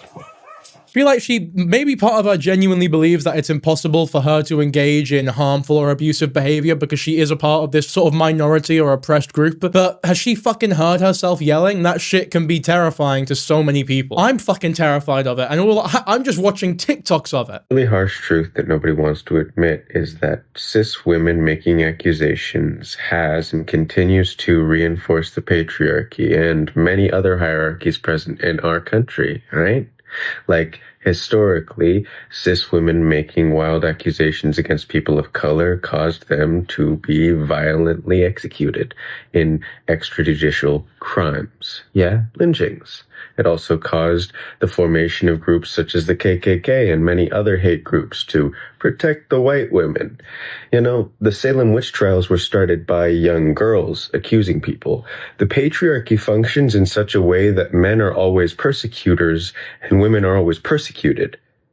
Believing that women are always the victims is reinforcing the patriarchy. Yeah, you actually do need evidence, because otherwise you're just reinforcing the patriarchy. Well, it's a good thing that there's fucking heaps of evidence against you then, eh? Like, what the fuck is she trying to say here? Oh, if you're a woman, don't accuse men. Don't accuse men of anything, because you're actually reinforcing the patriarchy if you do so. Like, yeah, don't falsely accuse people of sexual assault. Pretty good advice, that, to be fair. But it's so obvious that she's making this video as cope. She's just making this video. It's complete cope. She's saying this because there's so many allegations against her. Like, she is a known abusive partner who just got done for assaulting and battering a pregnant woman. I do agree that evidence is important, but that isn't something you can say here because there's so much evidence against her. If there was no evidence, she wouldn't be getting the amount of shit that she is. Like, I don't know, think of what's a recent example? Corey Kenshin, for example. The amount of shit that he went through earlier this year. Why did it get dismissed? Because there was no fucking evidence. Or at least no evidence that it was as bad as the initial claims were. The same thing cannot be said for Lexity here. Like, this is just, oh man, it is such obvious fucking cope. Anyway, now she seems to be with someone who is, like, I guess stable in their relationship with her, called Sarah. And Sarah has a dog called Artemis, right? We're gonna get into that whole saga now before the pregnant woman bullshit. Also loves me very much, and a lot of stability for myself. I hope you remember that change is the only constant thing in the world. Like, everything always changes, and if you hold on long enough, everything always gets better. Good is inevitable. Fuck off with that wank. Let's move on to the next video. I'd like to give everyone an update on what's going on in my life. I live in Tulsa, Oklahoma with my partner, who I've been dating for 2 months. I'm parked outside of our home right now, her house, where I have drawers and I'm welcome anytime I would like to be. However, I spend a lot more time in my van because this is my home. I'm comfortable here. I have all my things here, and I spend a lot of time with my dog in my van because I want her to be comfortable here, so that no matter where we go, when I start traveling again after she gets all of her shots. Let's be real, that's not your dog. Let's not make this mistake again. That's her dog. You moved in. She had the dog first. You can say our dog. Fair enough. If you think you're dating, if you think you're in this fucking relationship with them, our dog would be fine. It's not your dog. Can it say that? Very fucking possessive, especially for what we know about your fucking relationship with dogs. Nice to feel comfortable and safe and at home, even if we're very far away from my house. I love her very much, my girlfriend, and my dog, and my life is really coming together, and I am doing amazingly, both emotionally and in every other way imaginable. It's just so grim, man. It's been 2 months. You moved in on day 1 because you're messaging people, asking for places to live in, essentially, as well as date them. There is nothing normal or stable or healthy about any of this shit. Hey, sweet pea. So I'm back. I'm gonna start posting again. Hopefully that goes well. Life is hard, but I figure that's just the way life is sometimes. I'm pulling through, because I have a dog to take care of, which is why I'm very glad I have a dog to take care of. But life is hard and sad. And I really, really hope I find somewhere to belong soon. Shut the fuck up. This is the 21st of October, by the way. This is like recent. We're getting into recent times now. This is them whining and complaining, essentially, because they got caught physically assaulting a pregnant woman. So the video before that was on the 6th of June. I got it right this time. No, May. It's May. 6th of May. Or is that the fucking British version, in which case it's the 5th of June? Whatever, who gives a fuck? It was in the middle of the year, a few months back, innit? This is Artemis. Okay.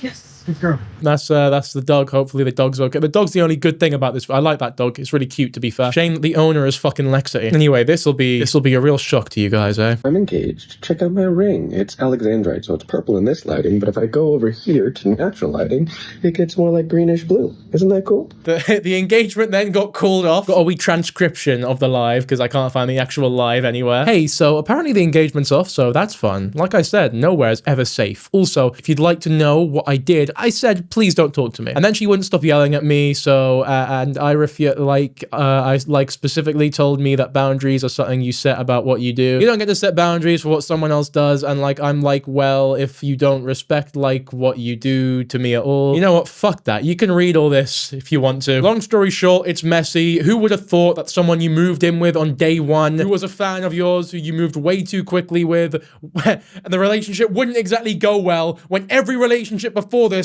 also went fucking horribly because you're a horrible fucking abuser. Who would have known that this one didn't go great either? You got this one here. The ring was four fucking euros and 89. What do they use in Europe? Pennies? Is it still pennies in Europe? So it's not as though it's like a, you know, big loss or anything. But like, fuck me. It's just like, what an annoying, abhorrent woman. So I'm polyamorous and engaged, and if you can't imagine me wanting to sleep with other people without it meaning I love my partner less, then you don't have a definition of love outside of ownership. Like, I'm not saying monogamous relationships are wrong. I'm saying you should be able to imagine a definition of love that isn't owning them. Because that's weird. That mindset only works if you view monogamous relationships as relationships where you both own each other. So once again, she's exposing more about the way that she views relationships, the way she views love, the way she views consent, the way that she views everything related to intimacy is so fucked up that it makes it so difficult to believe any of the shit she actually says when she defends herself. That alongside the tens of allegations against her,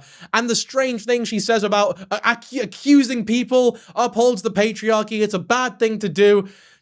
Oh man. I don't have the words. Again, I've lost words to describe how fucking horrible. I hate her. I genuinely hate her. So if your definition of polyamory has rules made by people who aren't involved in the relationship, I think you missed the entire point. Right? Like, I don't care if you think I should be doing polyamory this way or that way. My partner's opinion is actually the only one that really matters to me. My partner's opinions. They get to set the boundaries, but you don't get to say anything, right? I get to do whatever I want, as long as it doesn't cross anyone's boundaries. Because that's what polyamory is about. And if you're just making up new rules, that's like not the point. That's the opposite of the point. Shame you love crossing people's boundaries then, eh? Like, I don't even know what the fuck is going on at this point, but here's another video, I guess, where she just goes fucking mental again. So you haven't seen me in like a month and now I'm enraged? Oh, yeah, that's because I had PTSD and I was traumatized because I was like sexually assaulted and then blamed for it.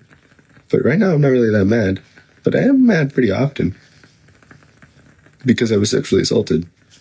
Again. You know, it's so funny. She says that she was sexually assaulted. She has no evidence for that. So she is completely okay with saying, no, you need evidence, otherwise you're upholding the patriarchy, but she doesn't need evidence, right? Despite all the evidence against her that she doesn't need to prove is wrong, she doesn't need any evidence to accuse other people of sexually assaulting her. Now, it's fine when she does it. I'm beginning to notice a trend here. I say beginning, I fucking noticed this last video. You notice it 10 minutes into looking at her. You notice it after one fucking video of hers. You can pick a random video of hers and know everything you need to know about her. She just fucking sucks. Oh, engaged, not enraged. Oh, sorry. Engaged. Am I?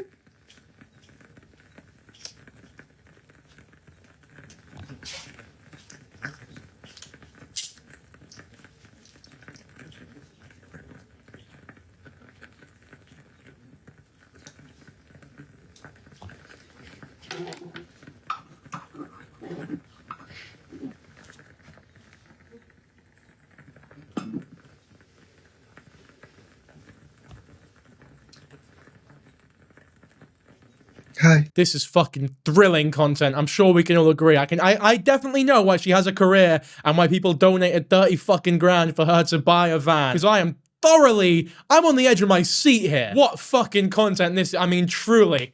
Fucking masterpiece, this. Yeah, my special interests are music, mostly.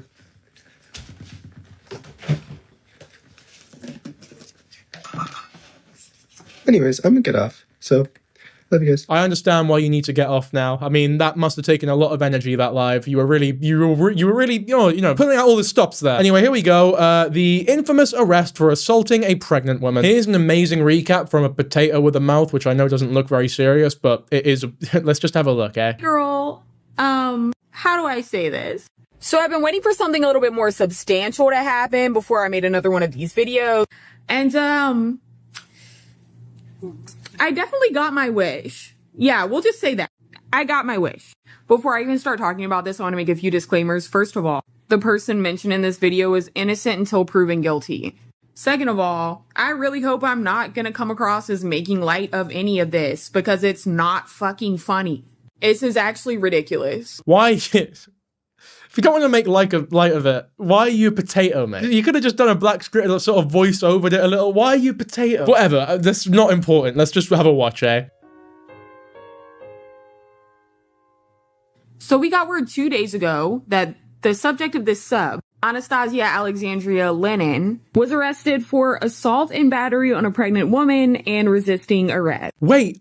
Her last name is Lennon. Something about that last name and hitting women. Mate, something about that last name and hitting women and also being weirdly good at music. You know, it's definitely a strange coincidence for sure. Here we go. Tulsa mugshots. Anastasia Alexandria Lennon, 26 years old, a big age of 26. This fucking lady's 4 years older than me. That's insane. They got arrested for domestic assault and battery on pregnant women and also resisting arrest. I looked it up at the time and I'm pretty sure she was bailed out 2 days later. I could be wrong about that. I don't think you can still look it up online. And though these actions are alleged, we don't know if she actually did them or not. Neither of the charges strike me as shocking, quite frankly. I don't think anybody was shocked when seeing this. So how did we get here? The last bit of Lexity news that we got came from Reddit user FitMacrone2535. I think that's right. I'm not. It was a transcript from one of the last lives that Lexity did. It says, I guess I'm going to go up north, but the other problem is I don't have a registration in my van. I don't have the registration in my van because I can't get the registration in my van without an address. I had an address, but I got kicked out of there because my ex will only let me stay there under very strict conditions. Personally, the first thing that comes to my mind is what could possibly be meant by strict conditions. We're dealing with an unreliable narrator here. I doubt the conditions were strict at all. Racking my mind for what they could be in the first place, I really just think it was probably something like, stay in your van for the next 30 days and leave me alone. Stop talking shit about me and calling me an abuser on Instagram Reel. Like, seriously racking my brain, I have literally no clue, like, what conditions you could put on somebody who's living in your home. And like, yeah, that's probably why she wasn't actually specific about what the conditions were. All we know is that they were strict. I am unable to do this thing that I very obviously should be doing because of circumstances and things that are happening that I will not say. Oh, sorry, boss, I can't come into work today. Okay, sure. Why? Are you ill or something? Oh, you know, circumstances and conditions. Like, just fuck off at that. Like, ugh. Those conditions are strict. Like, I just don't get it. She lives outside in a van.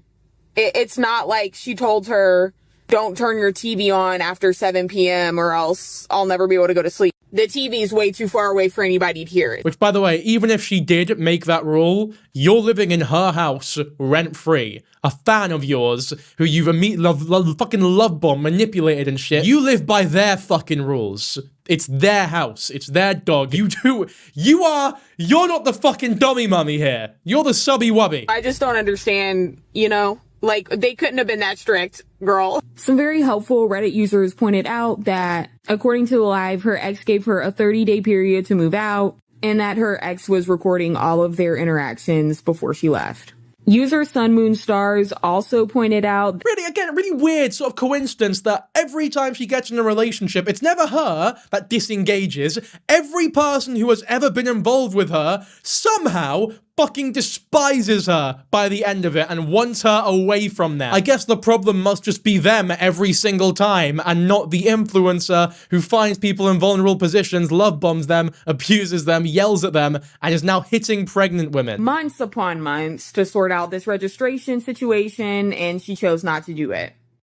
I do think it's concerning that Lexity herself reported that her partner was filming their every interaction, which really makes one wonder why she felt the need to do that in the first place. We also can't forget that pesky Instagram live comment saying that she held somebody down and spit in their face several times to teach them about boundaries. This is alleged. It's just an Instagram comment, who knows? But if she did do something like that to her partner, I mean, it makes sense why she would be recording her, right? It just seems like it would take a lot more than just something small to make that feel necessary to somebody. But you can record somebody on your phone for any reason. I don't know. Beats me. I wasn't there.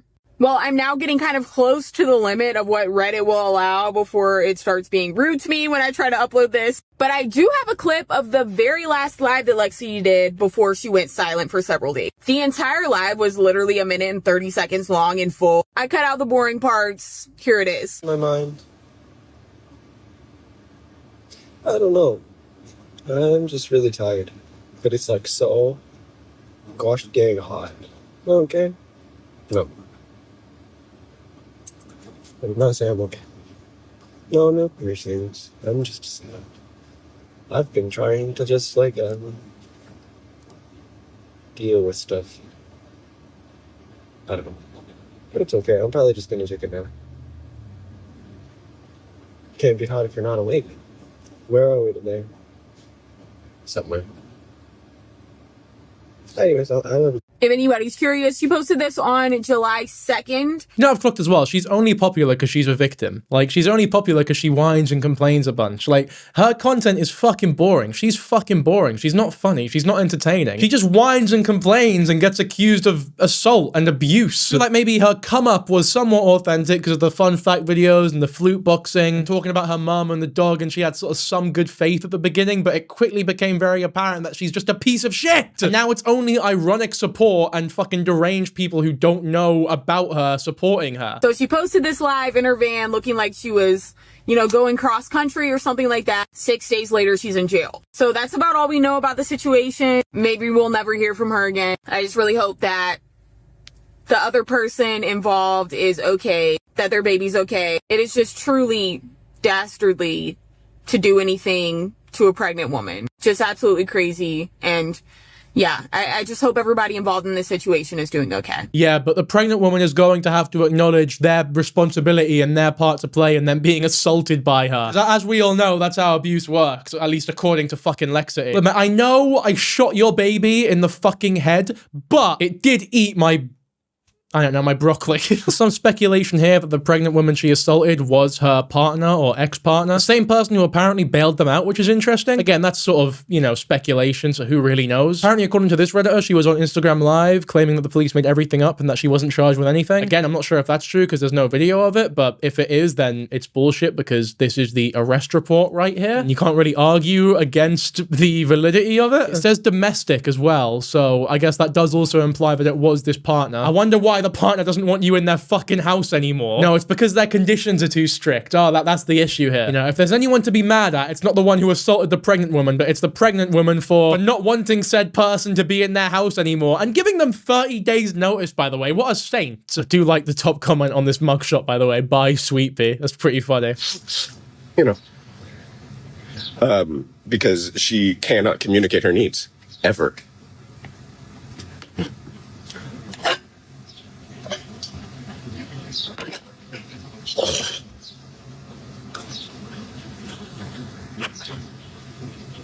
She doesn't like me being online?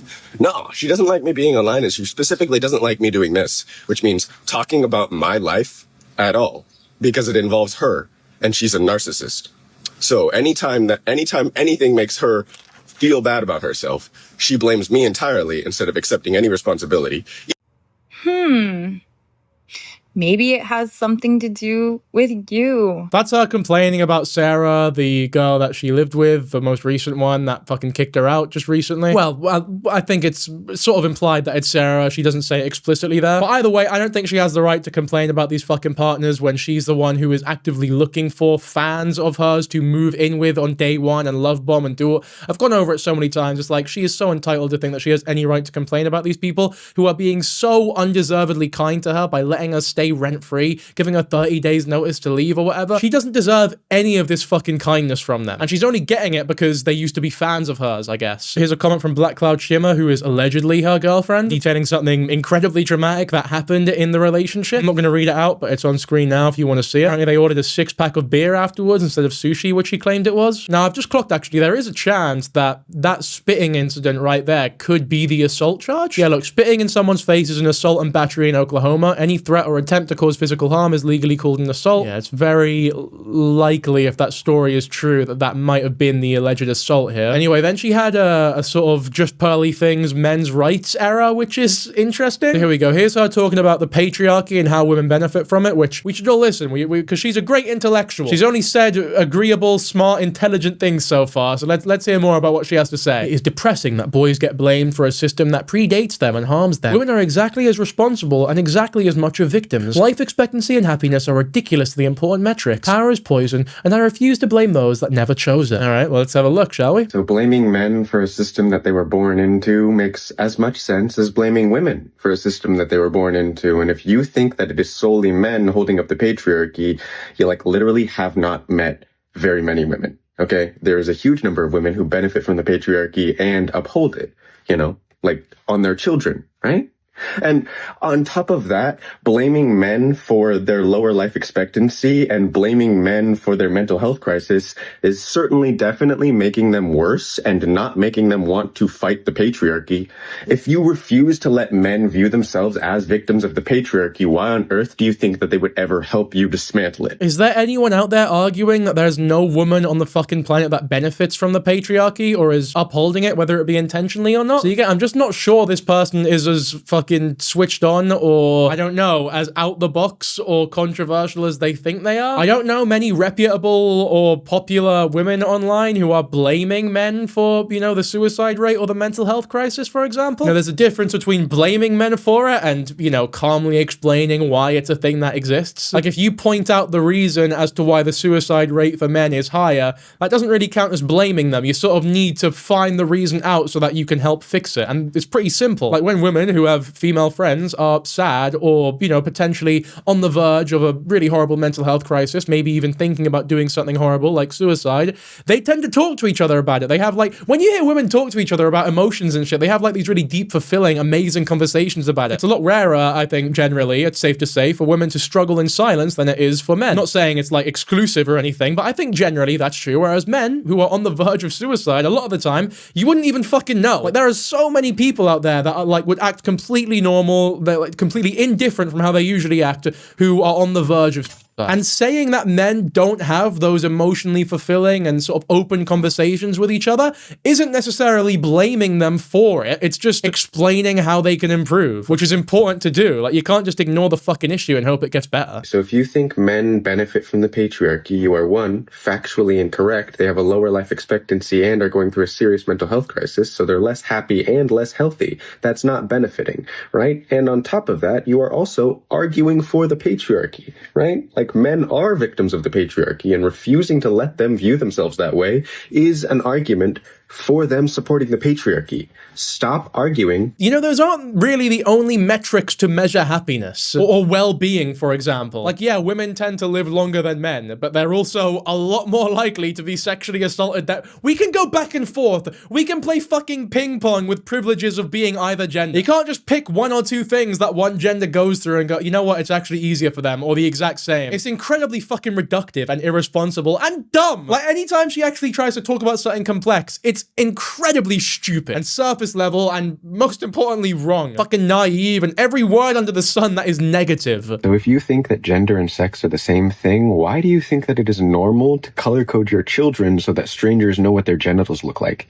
You know, in my system, one where gender and sex are separate things, dressing your children doesn't let strangers know what their genitals look like, because that's a weird thing for you to want strangers to know about your children. What the fuck is she talking about? What is this comment? This is actually super interesting. Is it? I'm gonna have to watch this again because I don't understand what she's on about. So many questions here. What do you mean by color code the children? You don't paint them. You maybe, I guess, is she talking about you put clothes on that tend to be maybe some are blue, some are pink? You can't just wear beige. If a parent dresses their wee daughter in pink, it's not because they want people to think about the wee fucking baby's genitalia. It's because they want to know what that baby was assigned at birth. They want people to know the sex of the baby, right? The sex is female.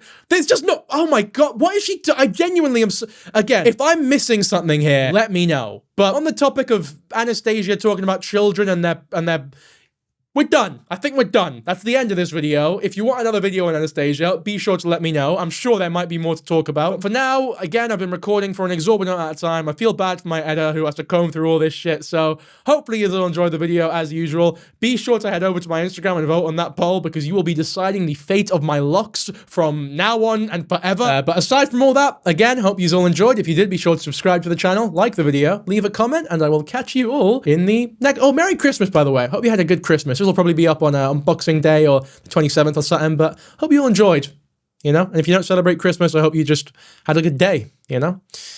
But in a bit. Bye.